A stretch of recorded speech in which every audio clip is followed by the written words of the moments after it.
Welcome to Don't Whistle at Night podcast, where Navajo legends echo in the shadows.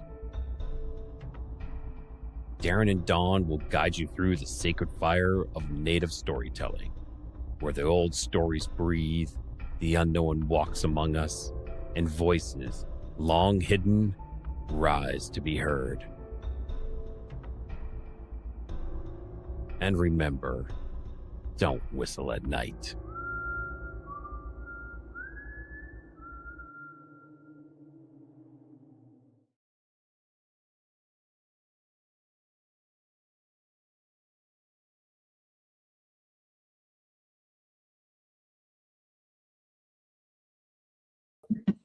Hello, everyone.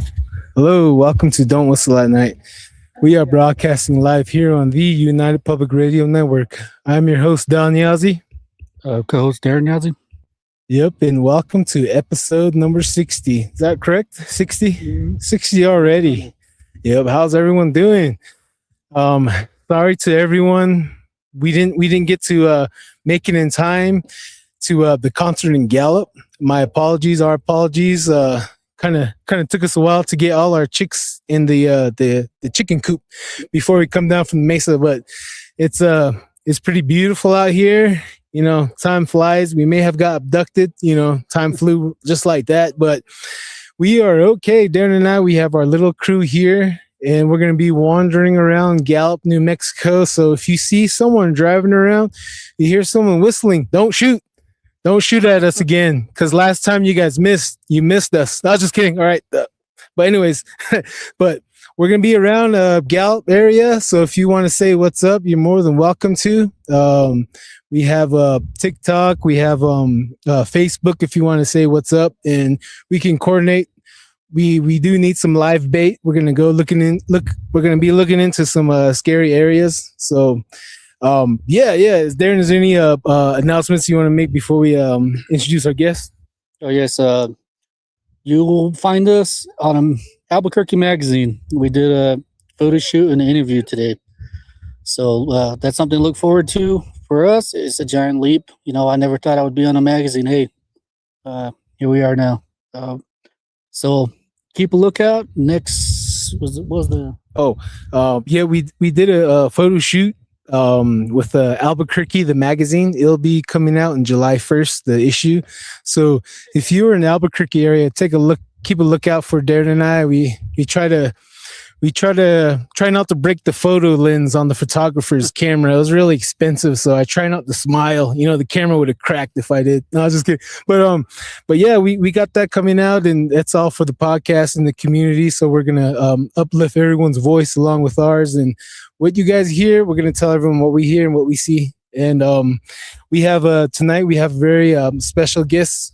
His name's Mahokye from the Cheyenne Nation, out of the state of Oklahoma.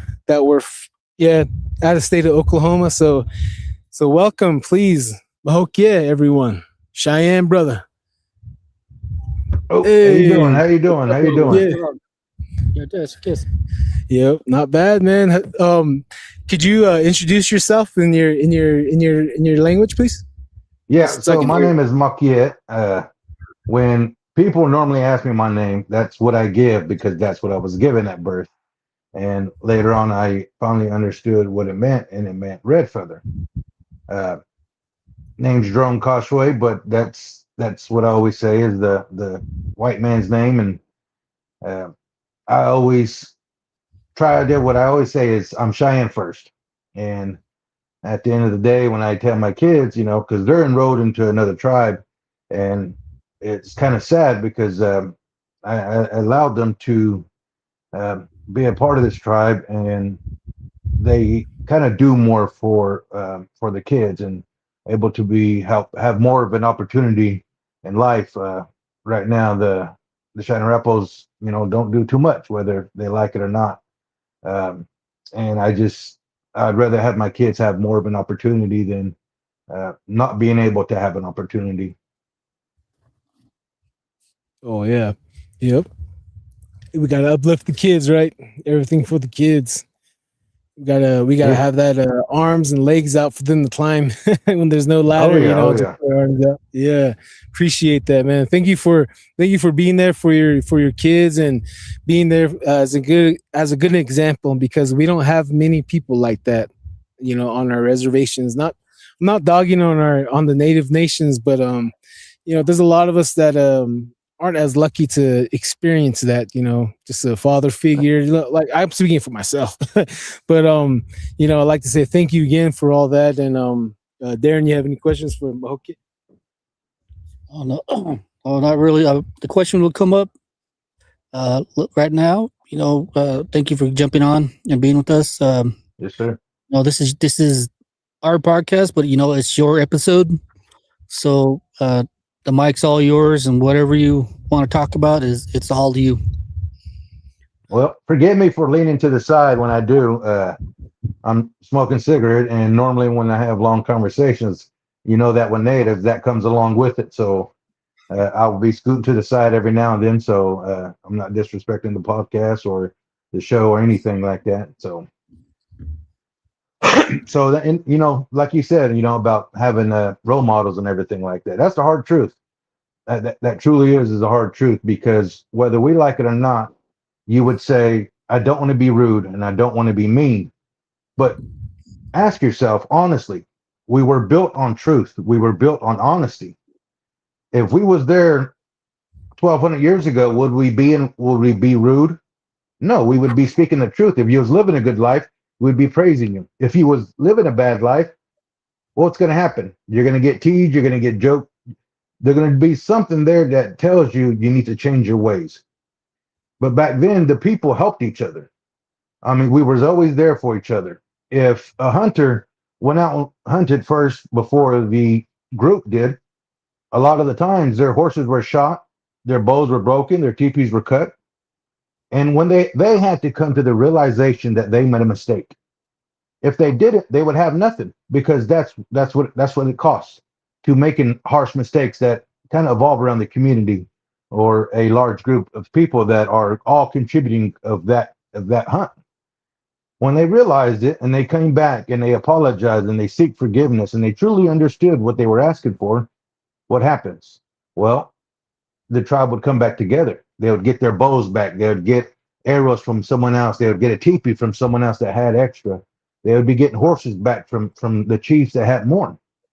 When they realized what their mistake was, and that's what's hard today is, I got brothers and sisters and everybody else that when I go around the ceremonies, it's kind of known as I'm mean or I'm strict or I'm disciplined or Jerome's too honest. And I said, no, we're built on honesty. We're built on truth, and that's the heart of it nowadays, is that we got so much babied, because there's a lot of us that are assimilated. There are a lot of us that are living it by choice and living it because we have to.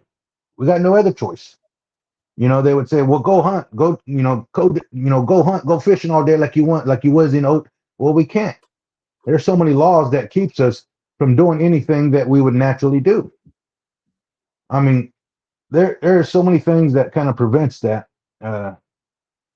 from us being able to be who we are.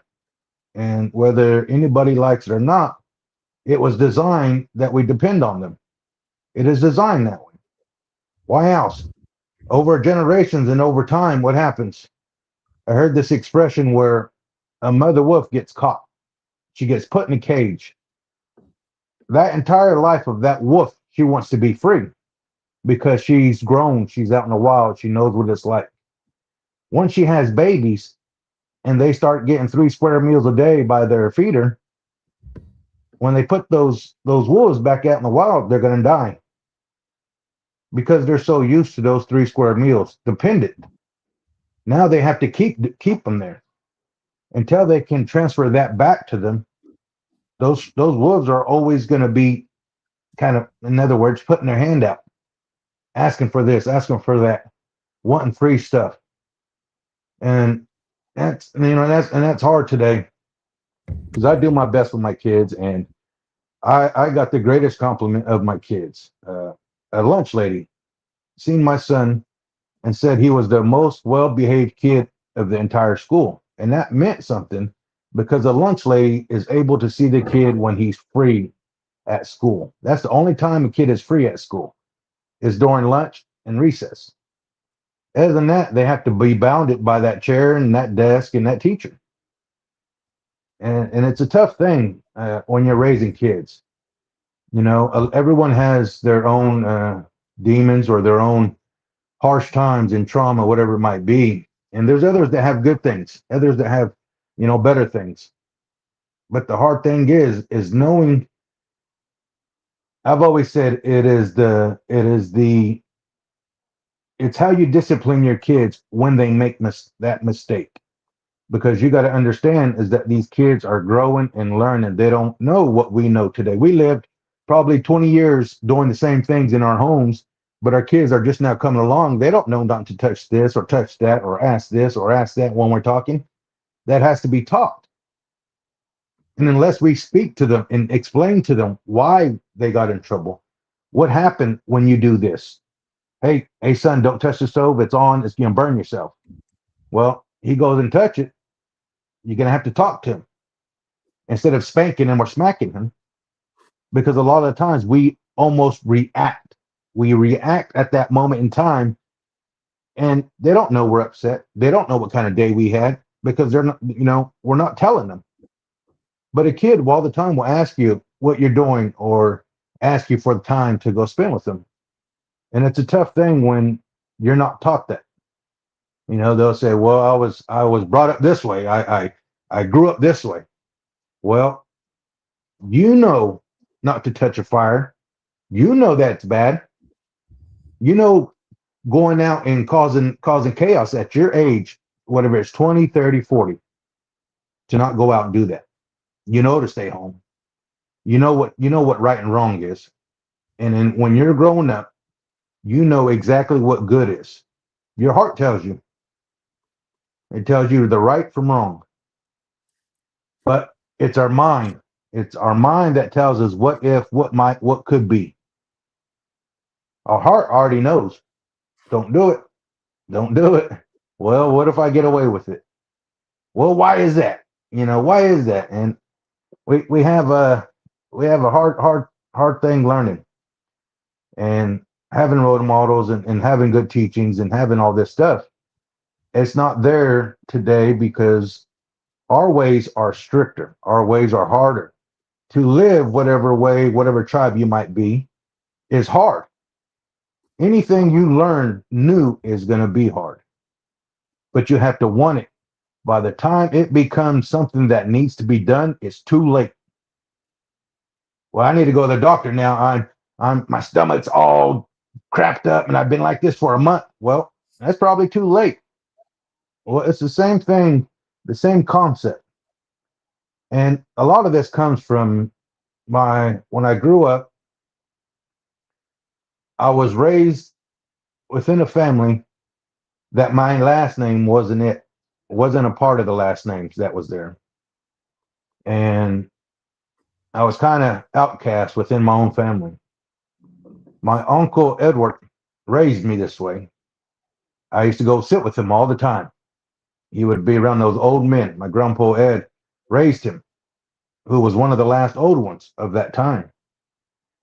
And to be raised strict and to be taught to that way is something that a kid is not used to. They don't understand it. They don't know it. And one thing he taught me that I always contribute to the things that I do was all of his teachings, all of his talkings, because he didn't ever, go off the wall on me. He always made sure to sit down and talk to me, whether it was for 20 minutes or 30 minutes. And when you're a kid, sitting there listening to someone talk, that is worse than a whooping. My kids don't like to sit with me for an hour because, Dad, you talk too much. Dad, you're paranoid. Dad, you're this, you're that. Are you going to talk forever? Can I ask, my son will ask me, why do you explain four answers to me, Dad, when I ask you one question? Well, I don't know if you know this one. I don't know if you're going to listen to me on this one. I don't know if you understand it. And by the time I see your head shake, by the time I see you smile and I see the reaction in your face, I know you understand. And then I stop. I said, that's the way I was raised. I said, I was raised to understand creation, to learn creation. And that's hard today, to go and sit out in the middle of nowheres and just listen to the grass and listen to the trees blow and watch the sun come up. And people think that's boring today. But that's what teaches you who we are as Native Americans, as American Indians, as whatever tribe your name is. And you know, it's never been easy for me growing up. My mother, when I turned 13, asked me what I wanted to be. And I said, Mama, I'm Tsististas. I want to climb that ladder. I don't want to be a professional doctor, a professional welder, I'm Tsististas, right? She said, yes. I said, okay, that's the ladder I want to climb. When I was 13, she said, go outside and you tell Mahit Mazit what you want. You tell the creator what you want. And after that, it's locked in. So I go outside and I do what I was taught to do, how to pray, how to brush myself off, how to speak to the creator. I come back in and my mom's crying. She's sitting at the beating table. And I said, Mom, what you crying for? She said, because from this point on, you're going to have a hard life, but you're always going to have everything that you need, never nothing that you want. And that is true to this day. She would say, it's hard being Cheyenne, but it's harder living Cheyenne. Because there's so many rules that we have. There's so many restrictions that we have. You can't go out and play in the middle of the night. You can't go out and have fun and play with balls in the house or play with water on certain days, or when storm comes to sit down and behave and pray and listen. Those teachings are gone because our elders could not leave their teachings to someone who would disrespect it, not take care of it. It's no different than a car. You're not going to give a car to somebody that you think is wild or ornery. You want to give it to someone that's going to take care of that car, make sure it's taken care of, make sure it's clean, that's drivable. That's who they're going to leave that car to. But today, well, you can have it. Back then, it was strict because it had to be. That's the way it was, and that's the way it's always going to be. If you want to keep your ways, if you want to keep your teachings, you have to be strict, whether anybody likes it or not. Because at the end of the day, if we lose it and it's gone, people don't know how to get it back. They're not taught on how to get it back. Well, when any man wanted a vision, wanted prayers listened to or heard, they went out and prayed. They went out, sometimes they'd be out there for a week. Some people would never get it. Is it because they're not praying right? Is it because they're not speaking the words right? Well, it all comes down to belief. Belief, faith. I guess the other word would be faith, but it's belief. And they, I think, interpret it, and they were trying to rush it. They wanted it. They wanted it right then sometimes.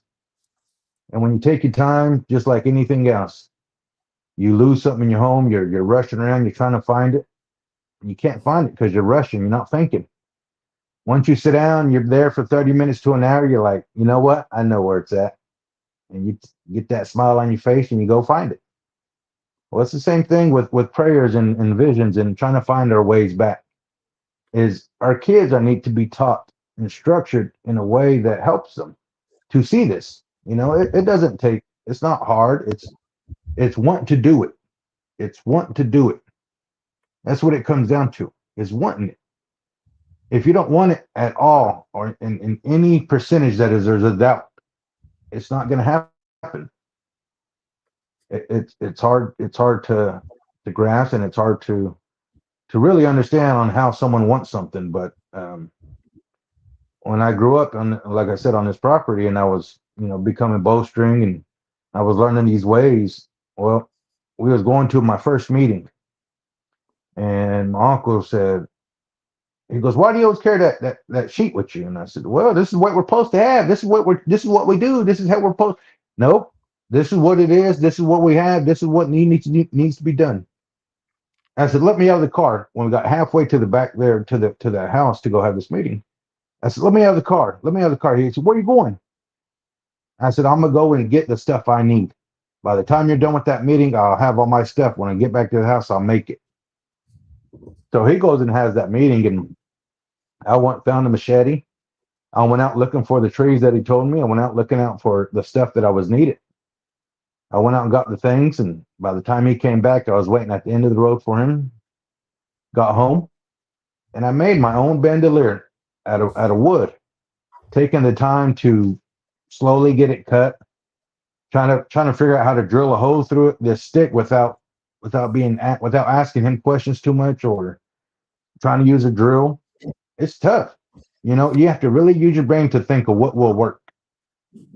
And lighting an iron, lighting what do they call them? Hangers.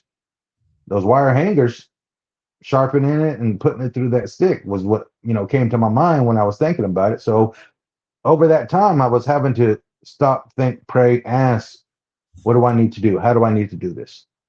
So it's those things that want it, and it's today the world is tough. It's not easy.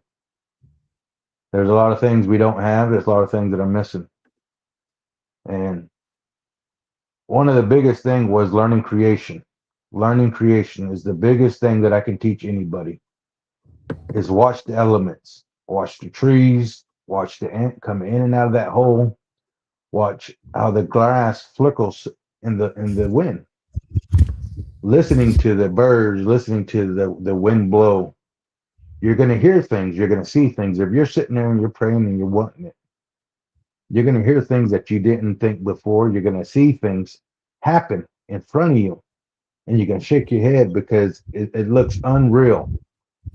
It almost looks like if a hand, if it shimmered, that's how you're going to see that other world. That's what it's going to look like when you see it. But I mean, it's different for everybody, and it comes in many ways. So I do appreciate being able to come on the show and speak and have an opportunity, because I've always wanted to be able to help the young kids in any manner, in any aspect. Because at the time when I was growing up, a lot of these men wouldn't listen. All of these boys, even my Uncle Edward, would get on to them and tell them and try to talk to them, try to explain stuff to them. It was like they didn't care. My uncle was a very, very strict man. He was probably about 5'6", maybe 5'5", 120, 130, 40 pounds. But when that man walked and you seen him coming, you seen that 7 to 8 foot shadow coming behind him because of what the knowledge he had and how he walked. And people knew that they messed up. Something happened. What did we do wrong? You'd see people scrambling around. And my uncle was a little man, and I seen people tremble around him out there. People didn't come question anything. People didn't. I mean, he knew the things, but he wasn't out there to be mean, hateful to anybody. I mean, we had every right to switch to people that were messing up, but he would go and talk to them, and I would follow him, and he would say, "Jay, you can stay, you can stay." And I said, "No, I'm gonna go learn. No, I want to go learn." So I'd follow him everywhere, and when we would go on these to get the arbor poles and do different things to help people out, they would give us gifts. They would give us water. They would give us blankets, food, whatever it might be that they were able to give.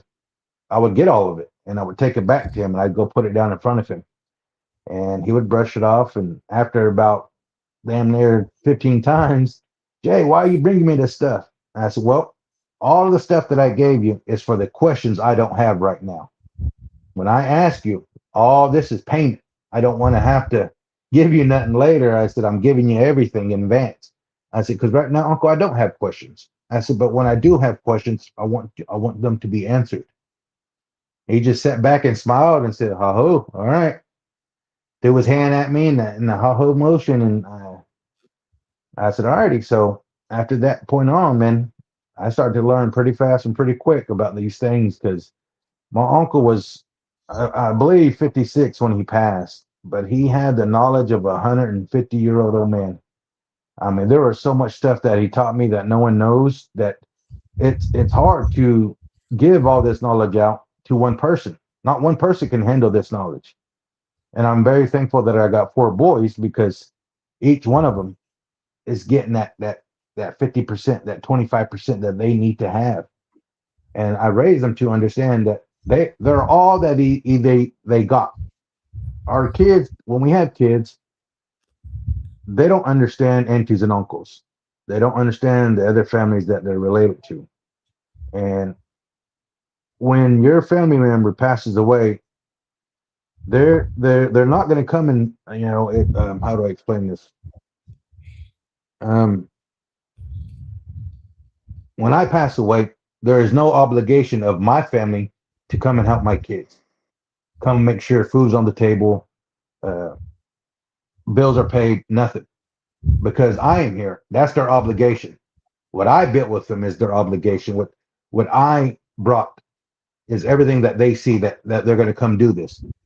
Now, if I'm a good enough man, maybe they will take care of my family and help my family. But I learned pretty fast that that's the way it is. That's the truth. The obligation when you pass away, to them kids, their other family members don't have that. Some do. There's some out there that still have it, but for the most part, it's not there. So I raised my kids to make sure, like a book. I raised my kids to have each part of this knowledge. And I always tell them, I said, people don't understand how things work. I said, I'm your father. They go, yeah, you're dad. I said, well, I'm this book. I said, show them a book, show them the chapters. I said, if I take this chapter out, what happens? Well, is it a full book? Is it really a book after that? Because, the part's missing.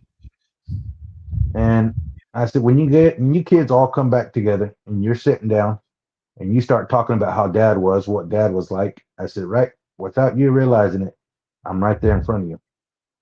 I said, because every kid is raised differently. Every kid is not raised the same, even though they have the same parents, even though they're loved the same, even though they're taught the same. I speak to all my kids, and when we have team meetings, what I call them, I said, I'll discuss things and I'll go across things and we'll figure out this and that. Ask questions. Even I ask, what can I do to be a better dad? What did I do this month that wasn't good enough? What did I do that upset at you? This is the time to speak. And I make sure they understand that this is that time they can say what they want. They can say what's on their heart without no repercussions. Nothing that can, because a lot of time kids have fear. I mean, that's where their lying comes from, is fear. Once you start showing them your rage side, and it affects them. So having to be able to talk to kids and help them understand is one of the biggest things I think is out there is talking to them. Quick question, brother. Yes, sir. We have Little Wolf C13 is asking, what's your name? What does your name mean? It means red feather, correct? Or am Yes, I sir. wrong? Yes. Yep. Okay. Red feather. Mahokye. Okay. Awesome, man. Yeah, that there's a lot of things I'm listening right now to you, and I'm gonna have to apply and adopt some of that stuff right now because asking the kids, is there anything else I can do better?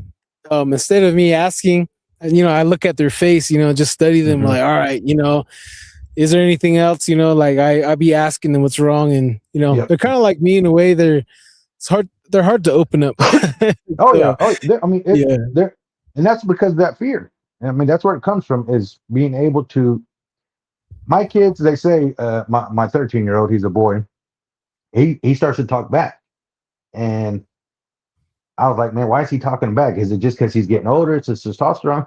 When they have a secured father in their home, they feel that need that they can talk back because they have a father that isn't being overly mad, overly aggressive, spanking all the time, hollering all the time, cussing all the time. They have that to be able to open up, because kids now are able to cry. I tell my kids, if you make a mistake, you can cry. I'll cry with you. I said, but if I tell you don't touch that stove, you're gonna burn yourself, and you start crying, I'm gonna tell you, nope, you knew better. I done told you twice. I said, you cannot cry. I said, wipe your tears off. I said, if you want to whimper, you can whimper. I said, but the thing is, kids, I said, son, I said, the world is not going to treat you any better than me. Me and your mother are going to treat you the best in the world. Everything that we do for you is out of love. I said, because a roof over your head, food in your belly, I said, clothes on your back and a pony to get you to A to B. I said, that's all you need to live. To make it to 18, I said, that's all you need. Everything else we do is because we love you. I said, because you got to understand, I said, it's a tough world out there and they're not going to be any kind to you. I said, so when I tell you these things, and my son, you're paranoid, Dad, you talk too much. And I said, listen, I said, I was raised with 10 aunts and uncles. I said, I was raised on this property where all our homes were there.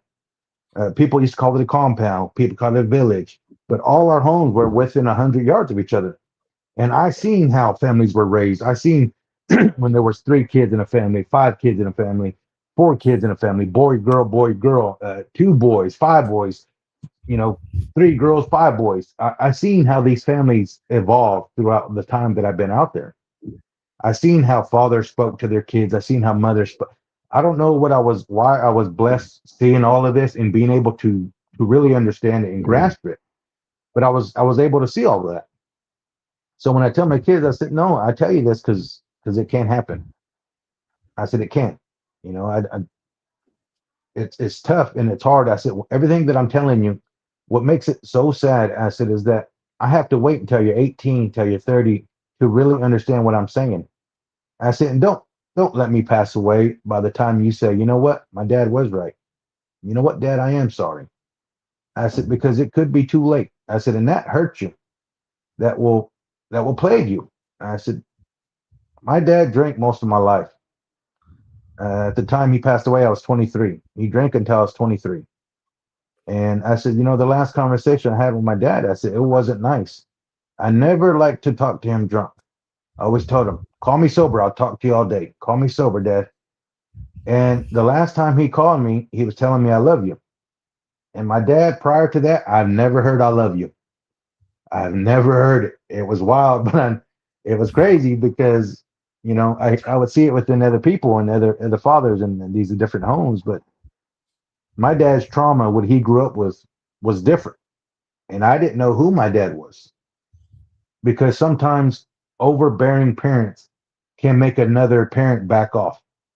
And they don't realize that. They're wondering why the dad's not speaking to the kids or spanking the kids or doing enough.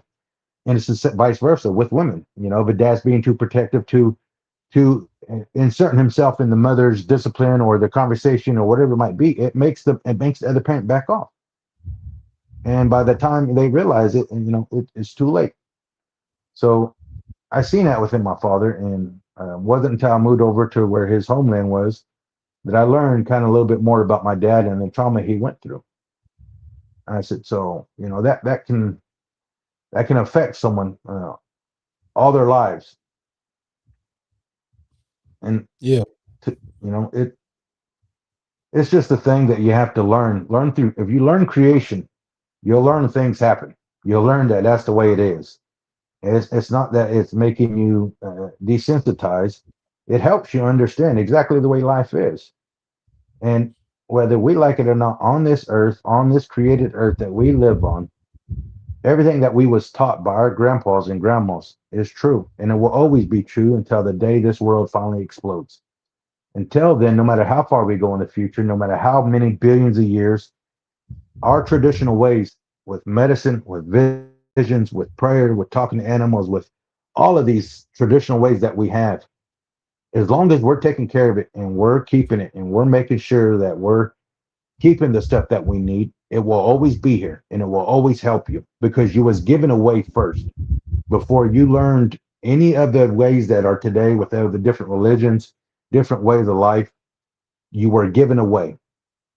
It's like someone coming to you and telling you their dad that you had all your life for over 50, 60 years, that you never had to question him. He always showed you the love, talk to you, communicate to you. They come to you and they tell you, hey, that ain't your dad. Your dad's my dad. And how do you think anybody's going to be able to understand that and grasp that? Because I had a Christian friend, and excuse me for talking about this, but anybody that believes, I'm not knocking down in any way. I'm just explaining my experience with the Christian friend that I had for over 8 years, because he would always ask me, "Do you believe? Do you believe?" And I would say, "No." But you're my friend. I said, and you're willing to die for him. You're speaking on his behalf. I have to believe he's real. Well, how come you can't believe, Jay? How come you can't believe? And that's what I explained to him. I said, Greg, one of the biggest things you don't know how to preach to me. I said, you don't know how to bridge the gap. Well, I worked with Indian guys for 10 years. I said, well, living with us and working with us are two different things. I said, I promise you, it's a complete difference when you're inside the home, listen to how they talk, how they use different words, language, how they act, how they walk, I said, how they approach getting up to how they approach going to sleep. It is completely different. And this is some of how our ways get lost is that we're spiritual people. We are naturally spiritual people within our hearts and minds. And when somebody takes that away, we're going to go and find it somewhere else, no matter how crooked it is, or no matter how good it is, no matter how bad, whatever it might be. You're going to go and find it somewhere else. Like a doctor, hospital shuts down. He doesn't go find work somewhere else because he loves helping people. He's a doctor. Well, that's what they did to us. They took our ways away from us, and we had to go find something. Well, once you grow up in that, it's just like a hospital. Well, if the hospital's not good enough, the doctor is going to rationalize in his mind to help himself stay there at that hospital because he's helping people. Well, if he's not at the top to help truly understand the differences, then it's kind of one of those things where it's a double-edged sword. But Greg, I talked to him. I said, it's like I had a father for 50 years and you had a father. Not once did any of us have to question our fathers. Not once did we ever have to question them. I said, you're coming to tell me that my dad is not my dad, that he's your dad, and I gotta follow your dad now.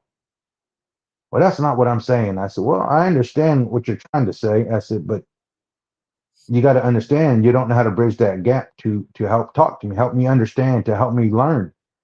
And he went to college for different things, and we spoke for almost 8-9 years. And he would say, Jerome, I think you're the best communicator that I've ever met in my life. And he would ask me some weird questions that I almost thought he was from a 3-letter group, and because they were questions about overseas and different on how to structure and how to help and how to bridge gaps in a lot of ways. And I'm like, man, this I don't kind of weird. I said, but so learning these different things is what helped me, and being able. So all these experiences that I'm going to explain and talk about tonight is what helped shape me. Because I've been to the largest cathedral in New York, I believe it's the largest church. Got to speak to many preachers, pastors, different people around the world, and that come to these churches, and they all came to me. A lot of those men that I went to and talked to, they would say, if I didn't know you was Cheyenne, I would have thought you was Christian. And I said, and that's how you know my way is correct. That's how you know I'm following the right way. And they would kind of look at me like, what? I said, well, I told you our way is based on the truth, based on honesty, based on pureness. I said, walking the right road. I said, I said, before pre-Columbia, I said, because he would tell me, Jay, well, your ways are corrupt now. I said, yeah, you can say that now, but you couldn't say that pre-Columbia. I said, because you got to understand, I said, it was like a utopia back then. I said, and you guys didn't even get the lesson when you came over. I said, and that's the hard thing is that you didn't see it. Now you see it today. They know that cradle boards are good. They know that all these different things that we did are the best way to raise a kid or the best way to approach certain things. So it's one of those hard lessons that you have to learn. And I tell my son about how people are in this world. I said, an apple. If you got a rotten apple, I said, you'll always hear this saying, don't put that bad apple with those good apples. They're going to turn them rotten. You will never, ever hear anybody say, grab that good apple and put it with those bad apples and watch it turn them good. And I said, and that's how you know miracles are happening. When you're able to speak to someone and you're able to stop them from going out, maybe from grabbing a beer, maybe an addiction, maybe doing something that that is wrong. That's how you know miracles are happening. It's because of that expression right there. and it's hard for anybody to see past their own box. What I mean by that is, in my home, I got 4 walls, 4 windows. If I never take myself out of that box to look inside the box, I'm always going to do everything that I've been doing. It's kind of like how you would see another relationship and you're like, dang, that woman's being honored to him. I won't ever get talked to that way. I won't ever let her holler at me like that. I'm a man. Well, once you get in that relationship and you love that woman, what's going to happen? You're going to get cussed out. You're going to get hollered at, and you're going to be okay with it. You're in that box now. With cousins and brothers and nieces and nephews, get up, quit laying around. I wouldn't let nobody lay around in my house and sitting there doing this. Get up, get to work. Well, your brother asked to come stay with you. He didn't have a job. Well, what you going to do for the first week, probably month? Allow him to lay there. Allow him to sleep. Now you got someone laying in your home. Well, that's what I mean by take yourself out of the box, is because when you look outside of your box and you look at everybody else, you got all kinds of solutions for everybody else. But you look at your life and you're thinking, why is this going this way? Why is my life this way? And it's like I said before, your heart knows that you're in the wrong. Your heart knows what can change. But it's that what if, what could be that up here that tells you, well, I'll be all right. Well, when you get experienced in anything, you cut corners.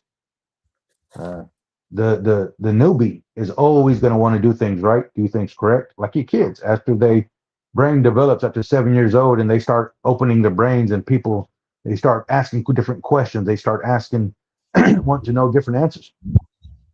Well, when I watched my kids grow up, I was able to understand that their brains developed at certain stages.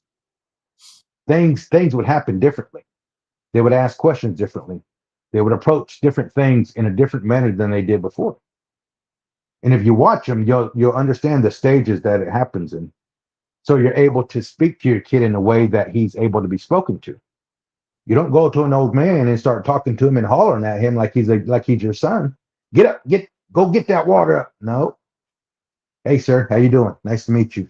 You want a glass of water? You're going to go get him water. You don't talk to the kid like he's a grown man. I told you to do this a long time ago. You already know. Well, no, he doesn't. It's his first time seeing it. When you told him the first time, 20 minutes ago, he doesn't know. And that's why communication is key with kids in the beginning stages, is because they need to understand. They need to see it. They need to hear it. And a lot of times when you're frustrated and you're upset and you're hot-headed, whatever it is at work going on, or whatever it is with your spouse or your family, without us realizing it, we bring it home. We bring it to our kids. And those are the ones that hurt the most. They hurt the most when mother and father's fighting. They hurt the worst when mother and father choose different things. The only way them kids benefit the most is if those parents choose each other for the benefit of the kids.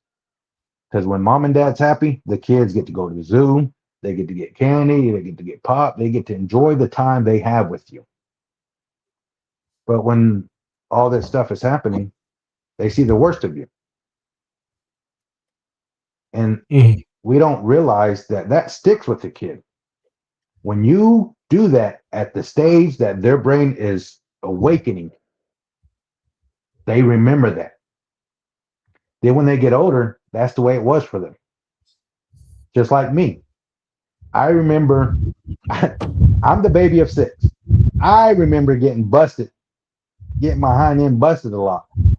Well, when I got older, my brother said, "Buck, you never even got whipped, boy. You never even got." Mama would sit there and she was your mama bear. If we bothered you, she attacked us. If them kids were messing with you, she would go and, or that parent said something to you and you came back crying to her. That was mama bear. You didn't get a whooping. I'm like, man, I thought I did. No, he would say, you sat with us when we got talked to. You sat with us when we got a whooping. And you sat with us when mom said, "Do you understand?" I said, "What?" You go, "Yep, you was mama's baby." So that perception, you have to understand, when you're young, it sticks with you. And we don't understand it because we don't have our old teachings, our old ways, the ways that were given to you, because the kids are going to remember the ways you teach them now. And when you don't have them ways, it's kind of tough to go back to traditional ways when it was never there in the beginning.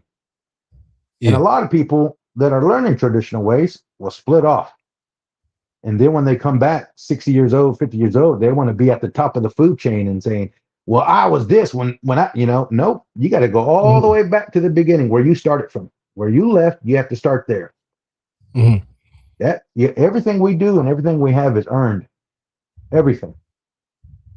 Even how people are treated, it's earned. You don't treat nobody with respect or with kindness unless you see something that kind of tells you that that's there. It's tough. And when you see them start talking crazy or acting well, when they come to you, you're gonna say what you want. You're gonna act how you want. And that's what I always tell my kids. When you get older and you got to understand, I said, you got to talk how you talk to people and how you treat people. We'll come back on you. I said, you got to understand. If I go and treat somebody hateful, I can't get mad when the next person comes and decides to cuss me out or smack me or whatever it might be that I did. I got to suck up and think, okay, you know what? Let me see, what did I do wrong and how do I fix it? And it's the same thing I tell my kids with that same thing of crying.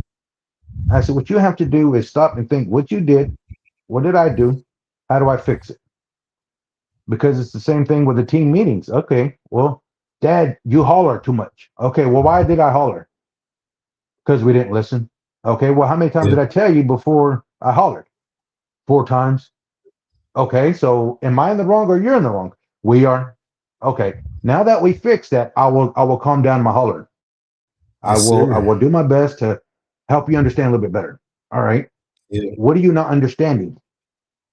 1 second, brother. 1 second, brother. Martin LaForce and JDMO21. This is a little different show tonight. If you guys want to hear some scary stories, you might want to check out the past episodes. Oh yeah, I will tell a story. I'll tell a story. Oh yeah. Wait 1 second. But everyone out there, we're just hearing Mahokia, where he comes from and how he was raised. Someone shooting that way. How he was raised. So just hang on there. So just hang on there. Be respectful, everyone. Oh yes. All right. Well, go ahead. It's the whole thing of listening. This is what we're supposed to do when someone's talking. You sit there and you listen, and information like this,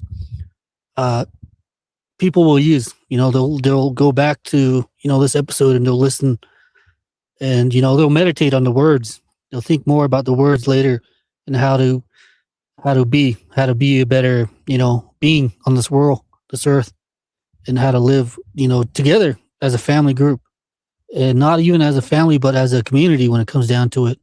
This is the first time I'm meeting Mahoki right here, and what I was telling him before the podcast, like you're the pretty much the ambassador for your people right now, and I think you're doing it really good.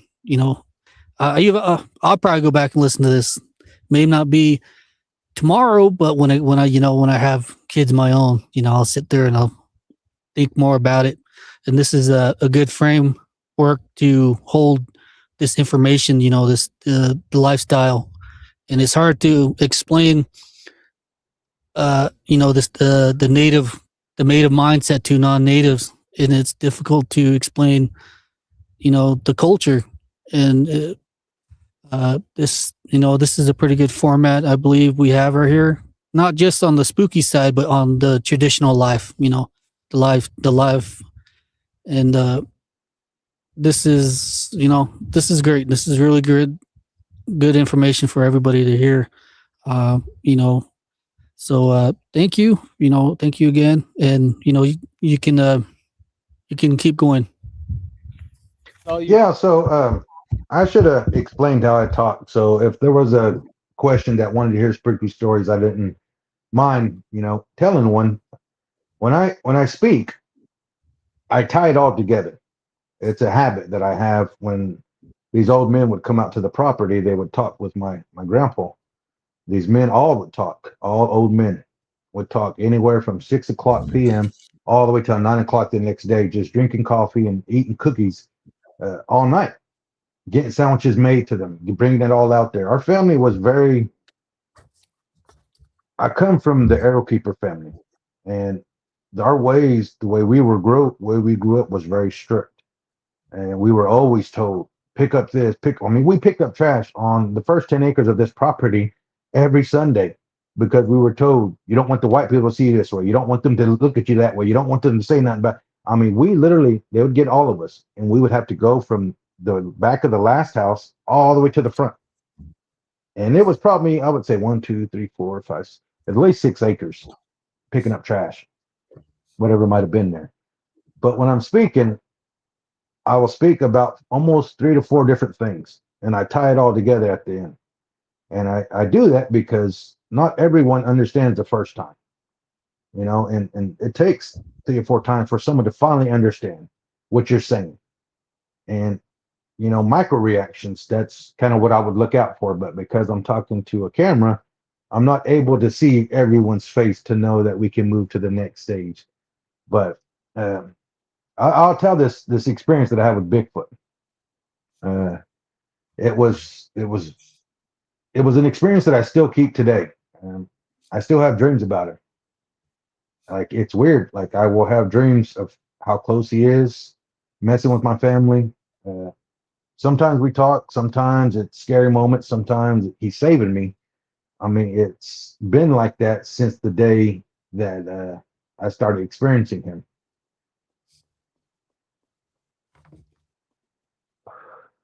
Whoops. So about, I would say I think I'm 30, 37. Back when I was probably about 20, 25, 26 in Hammond, Oklahoma. One night we're sitting there, me and my wife. We go outside. It's probably about midnight. Go outside, smoke a cigarette, and we're sitting there. And it's a blood moon, and big old full moon. And there's that Wichita Reserve that was literally a couple miles down the road, at least 10 miles. So it's not a couple, but anyways, we hear this large, big growl, man. It's like, it kind of stopped. You hear that? She goes, yeah. And we heard it again, but it sounded further away. And I was like, man, that's pretty crazy. And that was my first time hearing something like that. And I lived out in the country all my life. Well, I guess once, sorry about that. But when I was 13, till I was about 13, many years, couple years in between that until I was 20, 24. But, once I moved to Hammond, I was with my wife, and there's a buffalo ranch right down the road. And there's a lot of ravines, or I'd call them gullies, about 15 deep, dry rivers, dry banks. I mean, there's nothing in there, just trees. Whenever the rain comes, it knocks all the trees in there and rushes everything through there. And after we heard it, I got on the ranch, and I used to work with the bison program with the China Rappos, and I started looking for, little things to see if he did walk around out there. Well, I would find big old granite rocks. Big granite rocks in trees. And then I would find river rocks in trees, put into the little crevice of the trees, or the forks of the trees. I would even find branches that hung on trees. And if you walked by and didn't notice it and it fell, it was crazy because it felt like a tripwire. And I would put it back on and sit there for a couple minutes, see if it would fall off in any kind of way, wind blowing, whatever, and it wouldn't fall off. It was like they knew what they were doing. And that's because they are part of the original group that was created from Mars, from this side of the continent, I guess you could say. They were part of the original group that wasn't able to get their purpose given to them by the creator before they left. And that's why they live the way they live. That's why they kind of hide, and every time they see humans, they hide. It's not because they have enough knowledge. They were scared because they're not around humans a lot. It's just like animals. You know, that we all have that animal instincts. We all act like a different animal every now and then. You know, it's one of those things. We naturally have it because we're created on this, you know, we were given to this creation. But so I got a little bit more curious, and pretty soon I got to a point that I was too curious. And my grandma used to tell me, "Don't get too curious. Be careful, Jay. Be careful." And I said, "All right, grandma." And I was young, you know, running around trying to go figure out what was and what wasn't. So uh, we go down the road probably about 2 miles. 2 miles down, there's an old homestead that used to be there. It's all broken down now, but there's still those basements there, and there was a ravine right across the road from it. And me and Lawrence, we get across that fence, and there's this tree that's growing from that ravine. So there's a ravine that goes straight this way. The gully is probably about 15 feet, 16 feet deep. And you can see the big root that grew out, and then the tree kind of came this way. We get over there, and I had a pit named Aquila, and I happened to go on the right side. He's slowly walking to the left. I look down, and there's branches hanging over those roots that are grown out, and you can see something black in there. Pretty soon, we start hearing rocks clack, probably about 200 yards back into the ravine, and you can hear click, click, click, click, click, click, click, click, click. I mean, it was making a pattern. And I said, "Lawrence, get back over here. Get on this side. Get on this side." He said, "What?" I said, "What if whatever comes out? I don't want to. We can't do nothing by ourselves. And you know, being brave, I'm not worried about how big it is or if it's scary. I'm a warrior. Better to die young than to grow old. You know." And people didn't understand that expression. When you get old and you have to depend on people, it's hard for the elders. I don't think people realize how hard it is for elders that are independent their entire life, and they have to start depending on people that isn't dependable. You know, it's tough. So he comes back around, and whatever it is, you can see it hiding in there. It could have been a baby, juvenile, whatever it might be. I literally almost threw Aquila down there just to see what it was. And as soon as I grabbed her collar, I thought, nope, I better not. I better not. So I grabbed her. I said, let's go, Lawrence. So we left. Well, after we got curious about its home, it came out to the house. And one night, me and my wife, we go outside and we're smoking a cigarette, and there's this tree that's 20 feet from us, catty corner. And I don't know what kind of tree it was, but it grew up in sticks. And it would I don't know how to explain it. It looked like a porcupine tied the porcupines tied together. And pretty soon we hear that shake. I mean, it's shaking, and there's no wind blowing. There's no trees. Minigus was on the left side of me, and by the time I got up to the look, the door was already open. Come on, and man, I didn't even react. I just grabbed her rear end and I chunked her inside, and I stopped by the door, and she goes, "Get in here, get in here." I said, hold on. I'm trying to look. I'm trying to see. And she's, "Get in here." I said, all right. So I closed that door. And what was that? I said, "I don't know." And it was like nights like that it would happen. Every couple of nights, every night, he would come around. And I didn't, we didn't try to think to nothing of it. And we lived out in the country. That's what things happen. But after this, things picked up. So we go pick up Lawrence at Walmart, and we drive the back road home. Well, we get halfway into the back roads, and I tell Minigus, "Man, can you drive? My eyes, I'm getting tired." She said, "Yeah." So she gets in. We're driving home. We get about a mile from the house, and her uncle's at the house, and they're burning a big fire. They're singing their powwow songs. They just put a new derrick whale up right down the road from us. So all that noise was just happening. And pretty soon I just hear, "What the F is that?" I look up, I see legs go across the road. So I look to the tree line. And when we drove past it, I seen its face and its hands. It turned and looked at me like that as it went up the bank.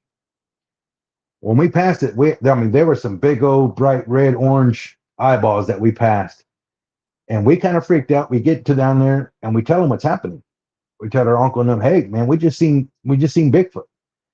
And they're, already beers in and they're singing, and so they didn't think nothing of it. They kind of pretty soon, I would say not even 5 minutes later, they kind of started loading their stuff up. And I said, "Oh, did you guys hear something?" And they just kind of chuckled and got everything, and they left. And but I think it was that noise with the powwow songs and that big old fire burning what got him curious, got him walking down the road to see, because he was on the side of the road, and I had a lot of evidence of it. My phone that I had, I ended up getting mad and throwing it behind the house, and I never could find it. Never could find it. But it had the SD card of. I went back and I seen its footprints. I measured them.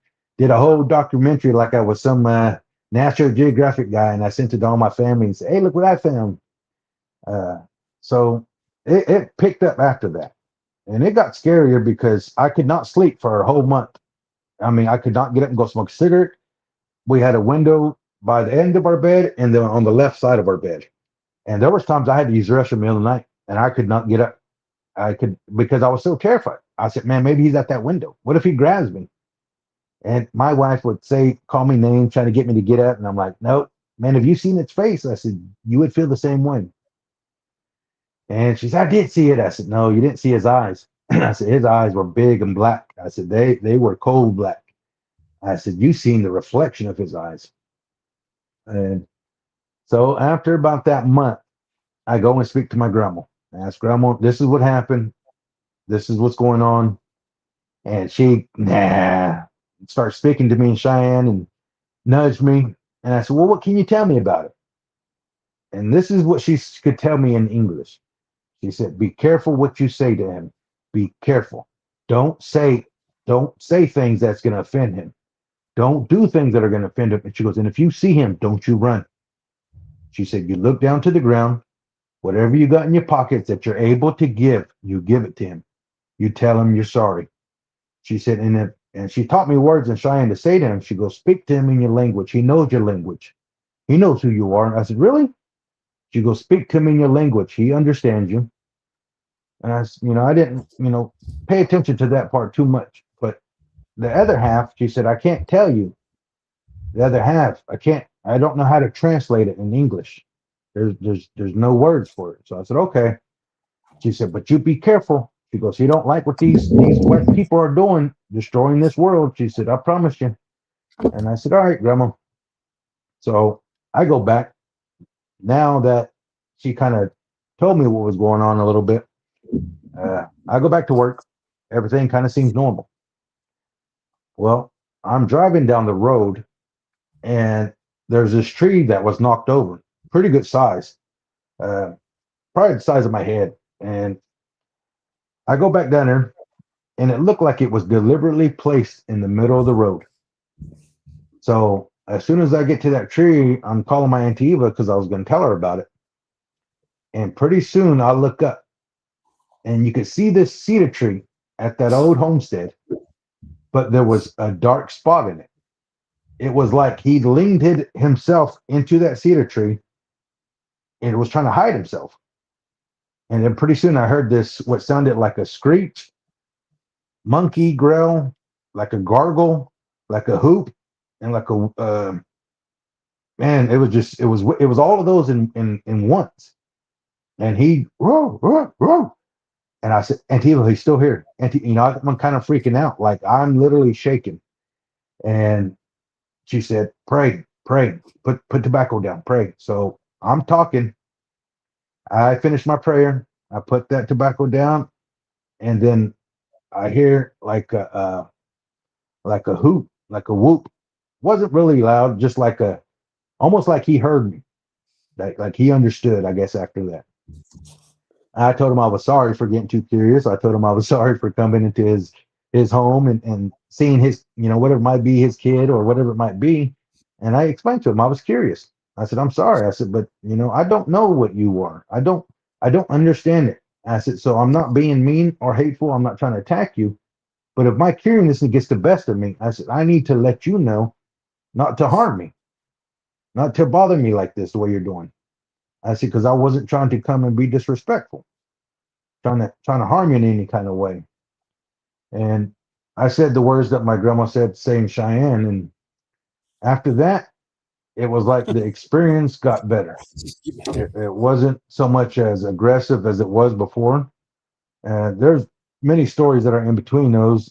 That's just the main part of my experience with Bigfoot. And so we move over here to Red Rock, and we lived out in this trailer that was a little ways, kind of, I guess you would say, the last street on the town. And that thing used to come around there, and I don't know if it followed me or if there was some telepathic thing going around, but it was something, because I asked another elder that was in Hemet what it was, and he used to call them the other tribe. And I said, you know what? I said, I could see that. He goes, look, imagine. He said, bison, they stay around bison a lot. He said, you see these, you found all these footprints out here. And I said, yeah. He said, well, he said, if a Bigfoot was to lean down with his hands by hanging on his knees, he said it would look like a bison. How a bison's his head is tipped. He said, and it would come down to his arms where his his elbows would stick out, sitting on his knees. He said it would look like a bison looking at you if you didn't know any better. And I said, yeah, but I mean after a certain point, I stopped getting afraid. I just figured if it was time to boogie, and that was kind of my little experiences with him. There was many nights that I didn't know, or didn't think, I was just curious. And one night I was playing the video game, and I had the window open, and pretty soon I hear, I get up, walk out of the room. I go to my wife, and I tell her, I said, hey, can you go close the window for me real quick? She goes, yeah. Why? I said, I said, just close it for me. I said, I'm really rushing. When someone don't have that fear because they don't know, she just went in there, closed it, covered, locked it up, and closed the curtain, and came on out, and it's closed. So I was like, all right, thank you. Went in there the next day, and she was like, how come you told me to close the window? I said, man, I heard something growling out there. I said, the only thing I could think of was, I'm not bothering you, I'm not harming you, I'm walking out of the room. And that's what I said to it. And Minigus went and closed that that window, and that next day she was cracking me up. Why'd you have me do that? And I said, I don't know. I said, I was terrified. I said, I heard it breathing. I said, I just decided to get up and walk out. And I said, it wasn't, just didn't know what to do. And she's, well, don't do that again. And we go to the camps, and I'm getting ready to go in the arbor, and something kept climbing up, like it sounded like the wind. It would climb up the shade. And have you ever heard dry willow branches or dry willow trees? It has a real rustle to it, because when it gets real dry, it's just flaky. Well, you would hear this little man climb up the shade, and it would jump and hit the tent and slide down. And it must have been playing, because it would climb up, and you would hear it hit this tent and slide down. And she goes, what is that? I said, it's the wind. Don't worry about it. Just let it go. And I'm getting ready to go in, so I'm getting fixed up and everything. I go in, and she comes up to the arbor the next day, and she goes, that wasn't the wind. She goes, I stood out there and waited for the wind to blow. She said, nothing. The tree, the shade didn't brush up. That nothing hit the tent. Nothing slid down the tent. She goes, the wind didn't do that. And I said, man, I said, it was that little guy. I said, he must have been playing around. I said, I was trying not to let you worry about it. And here my wife was 6 months pregnant, getting up, going around the shade in the tent, trying to chase it and see what it was. And I said, well, you should have just, I said, well, you're a big, brave woman anyways. I said, so I know you probably wasn't scared. And start laughing. But yeah, so I didn't have too many experiences with the little man. I've only seen him a couple times. And when we were younger and we would go to the camps, that little man used to play around with us, or my older cousins. And you know how they used to jump on the back of the cars when they would come, and powwow time, they'd jump on the back and ride them. I don't know if you experienced that, but we used to do that at the camps when the cars would drive by. Well, one time this car was driving and it got tired of the kids jumping on the back of it. Well, that little man went running and he was trying to play with those kids. And they said that that car stopped and that little man jumped up and just hit the end of that bumper and fell back down. And I guess shook his head around and jumped up, looked at everybody and took off running, took off back in the woods. But yeah, I haven't had too many experiences with them. I just have some pretty old stories that my uncle told me about them. But yeah. Oh yeah. Wow, that's some information right there. I hate to be so blunt, but does your people have a name for this Bigfoot or little people? Uh, my grandma said the name in Cheyenne, and I don't know. I wouldn't even have remembered it. But there's an old story that we have that he's a part of the original group that was created. So there's a reason why we all have the same, visions, talking to animals, using cedar, using sage, prayers. These ceremonies that we have, they're all these things that are connected. And the reason why some tribes have a little bit and why other tribes have a whole lot and other tribes don't have none. So there's two floods that had happened on this earth. The first flood was here before, that happened before. The second flood that happened correlates with their Bible, where this big flood happened and we actually had to go and hide above mountains, hide where we could and stay. Well, when the Creator created us, he created, from the story I know, white man, red man, hairy man. He was created with the forked tongue, cunning like a wolf. He was built swift and agile, quick, red man. He was built stamina, endurance, strength. I mean, there's many things about it, but those are the main things that comes about it. And when we lived what they call the beautiful country, and I can only think of this was before the split of the earth, because when they started to see the earth shake and the red of the sky change, that's when the earth split. And that's why they don't ever see white people on this side of the continent, because when it split, when they left and went north, it took it with them. And that's why they're on that side. Red red man and hairy man, some went north and some went south. Well, the story goes that the Creator, when he created us all together, all in the same place. Well, hairy man took off. They wanted to leave early. So they went south early. Well, they left before the Creator could give them their purpose in life, who they are, what they could do, their purpose. Because that's how we live. We have a purpose. We like to say we don't know what we're doing with our lives, but we have a purpose. And when he left, he was there for so many years. When Red Man got ready to leave, the Creator stopped us and told us to always stick together and never break up. Always stick together and never break up, he told us. Well, when that second flood happened, it was so much water we had to split up. Well, that's why there were so many medicine men that were in the beginning that you heard of how powerful they were. We all have powerful medicine men and women in our tribes that you would hear stories of, things of what they could do, things of how they did it. And they were taught by this original group. So when the flood receded, before we used to talk to animals and have all these different things, when that water receded, when we came back down, we communicated different after that. We was up there for so long that we weren't together anymore. And on this new land that's there now, we came in different areas. But because we still had people that were part of the original group that made these different tribes and these different things, we all have the same things. We all follow the same ways. We all know there's one Creator.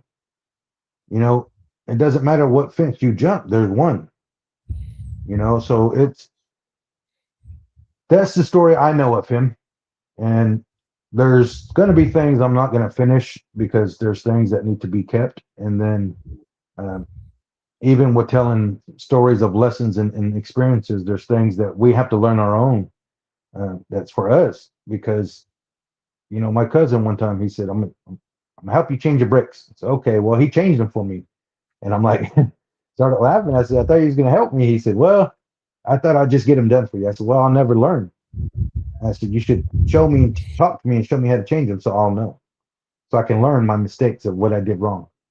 And but he was always so helpful, so I wasn't like trying to be rude, and he was my older brother in a way because all of my cousins that I had were raised our brothers and sisters. So I had many brothers and sisters to teach me and show me and help see. And Bigfoot, yeah, my cousin Brian said that Grandpa said he was a bad man. And I said, what? I had many questions. I've always been a why person. I said, well, why? Well, I don't know. I said, well, how come? What made him, what did he do to make him, for us to see him bad? I needed to know because other than that, he came to me in a dream and warned me about a thing that was coming, and it happened, and I've seen it. Um, so the name is the only one I heard was the other tribe by dang, I can't think of his name, but he's the one who told me that what they called him, the other tribe.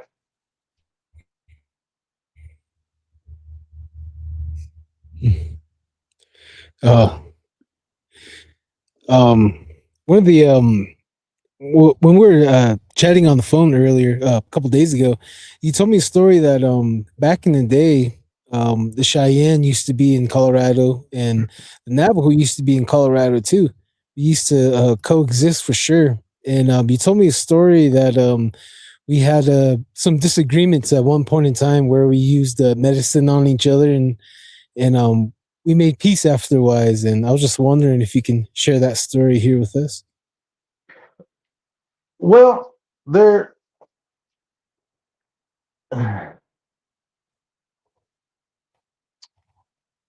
So the story goes. I mean, basically, like what I told you was for you.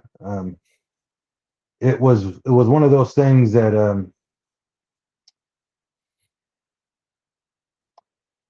I'm afraid that it will give away too much of certain teachings that are in there. Oh, okay. So there's things that can be talked about, and there's things that I just can't. Uh, Okay. it, maybe if we're able to have one-on-one time, I can tell you the story, and that's for you to take care of and respect. But it's not for the millions and millions of people that right now can hear it. But yeah, so that's majority of the story was they had disagreements, and when they came together, they had used medicine, and they kind of wanted to see who had stronger medicine. They wanted to understand, what the difference and understand, how it all worked together with each other. And after these different things that happened, they decided to make peace. They didn't want to use medicine on each other anymore. I don't know what happened, or don't know what was done and what was said, and they made peace. And after that, as far as I know, peace was made. And there's certain things.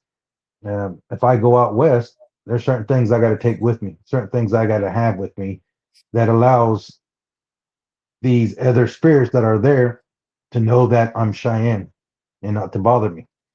And if I don't, they will bother me because they don't know that I'm Cheyenne. Oh yeah, that's pretty awesome. Huh? You got another question before I fire another one off? Oh no, man, it's all you right now. I'm just listening. On one of the when we had Big Indian that one episode, one of the videos I made where he told a story of one of his uncles doing bad medicine and he shapeshifted into an owl where he was Mhm. mocking his grandma. I was just wondering if Yeah. you can elaborate on that part as well. Uh, when I was telling you about them being able to sing them songs, Yeah. so my grandma used to tell their her grandkids at the time, her older grandkids and her her kids not to go go to the bluffs. So around Canton Lake, there are red bluffs that are on the other side. A lot of Indians would go and drink, and they would hang out the Indian side, in other words.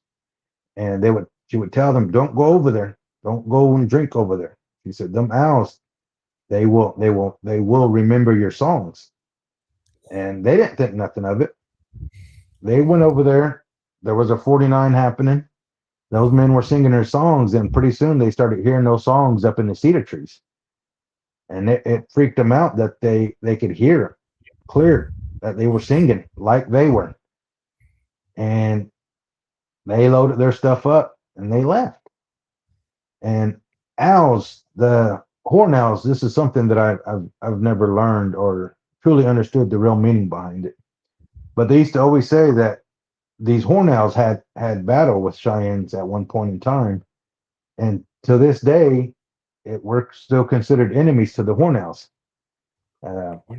Anytime they would show up at the property, there would be things happening. I mean, my uncles and them would go out and they would blow them away with 12 gauge, and when they would go up to it to make sure that it was dead, them things used to turn their heads around once or twice and look at him, and it used to freak them out. And they would talk, they would say things. I mean, they would be up in the trees and would say fireworks to have like those M80s and would save them. So whenever they were in the trees, if our uncles weren't around, if we were outside playing out at night, because on this property, on the first, like I said, about 10, I would say 10, 15 acres that we actually played on, a lot of trees around. So it wasn't like we had street lights everywhere, and we weren't really scared. And I don't understand. I think it was because of my grandpa or my uncle, being the arrow keeper and having this medicine out there. It's, when a good man has it, it has a lot of power, a lot of medicine to it. And we would play kick the can, spotlight, hide and seek, all out there on this property. And we would hear mimics. We would hear hoot owls talk to us. We would hear, see black shadows. We would, see some weird things out there that just can't be explained. You would have something running around the house, hitting the house, like banging on the house, and it would be running too fast for a person to be running. You would see some weird things, like even clowns, like a clown face,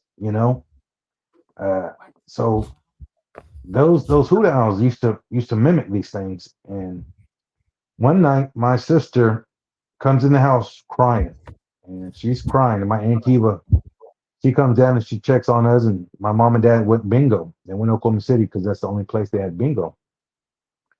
And this hoot owl told my sister, your mom and dad's gonna die in a car wreck on the way home. And my Auntie Eva, man, she's still brave today, but she grabbed a stick, and it was this big old, it's a big old tree, but it's mainly forest behind this area.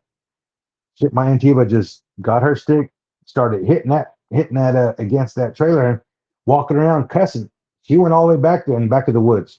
I thought, oh crap. And we all stayed in the light. And she comes back around, and she told my sister and us, go back to sleep. Don't worry about what he said. Go on. So we went to the house and went to bed, and we didn't hear nothing else. Mom and dad made it home. And so them things, they do play with you. And if you allow it to, it will happen. It's like people, so Cheyennes, we don't burn sage. It is a big no-no for us. There's only one way we can burn it, but it's an old way, and I don't want to say it on here or give too much away. So, but so that's a no-no for us. And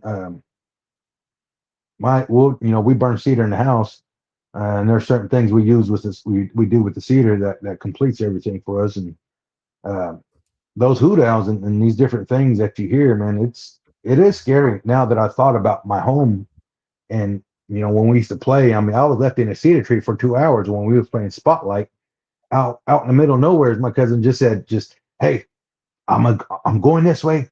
Stay right here. Don't leave. I'm coming back for you. I'm coming back for you. Don't go nowhere. So, all I had to do was, you know, throw my jacket over my head and just lay there. And I'm sitting there thinking of a story about my aunt mom telling us about crying at night. You don't cry at night. You don't ever cry at night. You call bad spirits to you. You call bad spirits to your home when you cry. And they would tell us this story about this baby that was crying, and his mother kept telling him, "Be quiet, be quiet, be quiet. Don't be crying. I'm gonna sit you on the porch. I'm gonna sit." And then pretty soon they set the baby on the porch, and she noticed the baby stops crying. Well, she goes out to look for her baby, and baby's not there no more. Well, she went and got the tribe to go look for her baby. Well, they found the baby, but it was up in a tree in the owl's nest. That owl was plucking out its feathers and plucking it into that baby. And the only reason they heard the baby, yeah, was because every time that owl stuck a feather in her, she would scream out. So that was the story of not crying at night. Looking out your windows at night, being before sundown. So we would that little mark underneath the thumb. They used to tell us that's your marker. Whenever you put that against the horizon, that sun reaches that point, or if it's below, you get home. You don't bring your medicine out at night. You don't sit there and go about be a clown, because that's where all these bad spirits are. And people don't understand today on why things happen in their lives is because they're out playing at night. They're out going to different people's homes, shaking and hugging everybody. Because back in old days, Cheyennes, we carried sticks. When we wanted to see somebody, hug somebody, or say hello, we get those sticks and would click them together. So we didn't take anything that he had. He didn't give us none of his bad ways or his bad medicine, whatever it might have been, whatever a person might be afraid of, So those things I still carry today. A lot of those old teachings is what I teach my kids, and I do my best to, like I was speaking back with my Christian friend, I learned that way. I read the Bible. I went to churches. It's because one day my kids are going to make a choice, and that's what I'm raising them to do. They might decide to go Christian. Well, I need to study that way so I know how to teach them. I know which way they need to go. I know which way which person they need to talk to, because not all of them follow it the right way, just like anywhere else. So you have to talk to many people. You have to, I guess you could say, network. Network all these people and learn who is actually a good person and who is actually following the right way and who is doing the best. Because you'll hear a million people say, "I believe," but do they follow it the right way? No. There's only 144,000 that are going to go in the first trip. And it's like, so they don't understand what it means to be godly. It's because they're seeing everything else and they're not listening to what's in here. And I believe that's true, because I used to ask my buddy, questions, and he would say, "Well, this is the verse, or this is what this pastor told me." I said, "No, I want to hear what's in here." And he never could speak to me what he felt in here.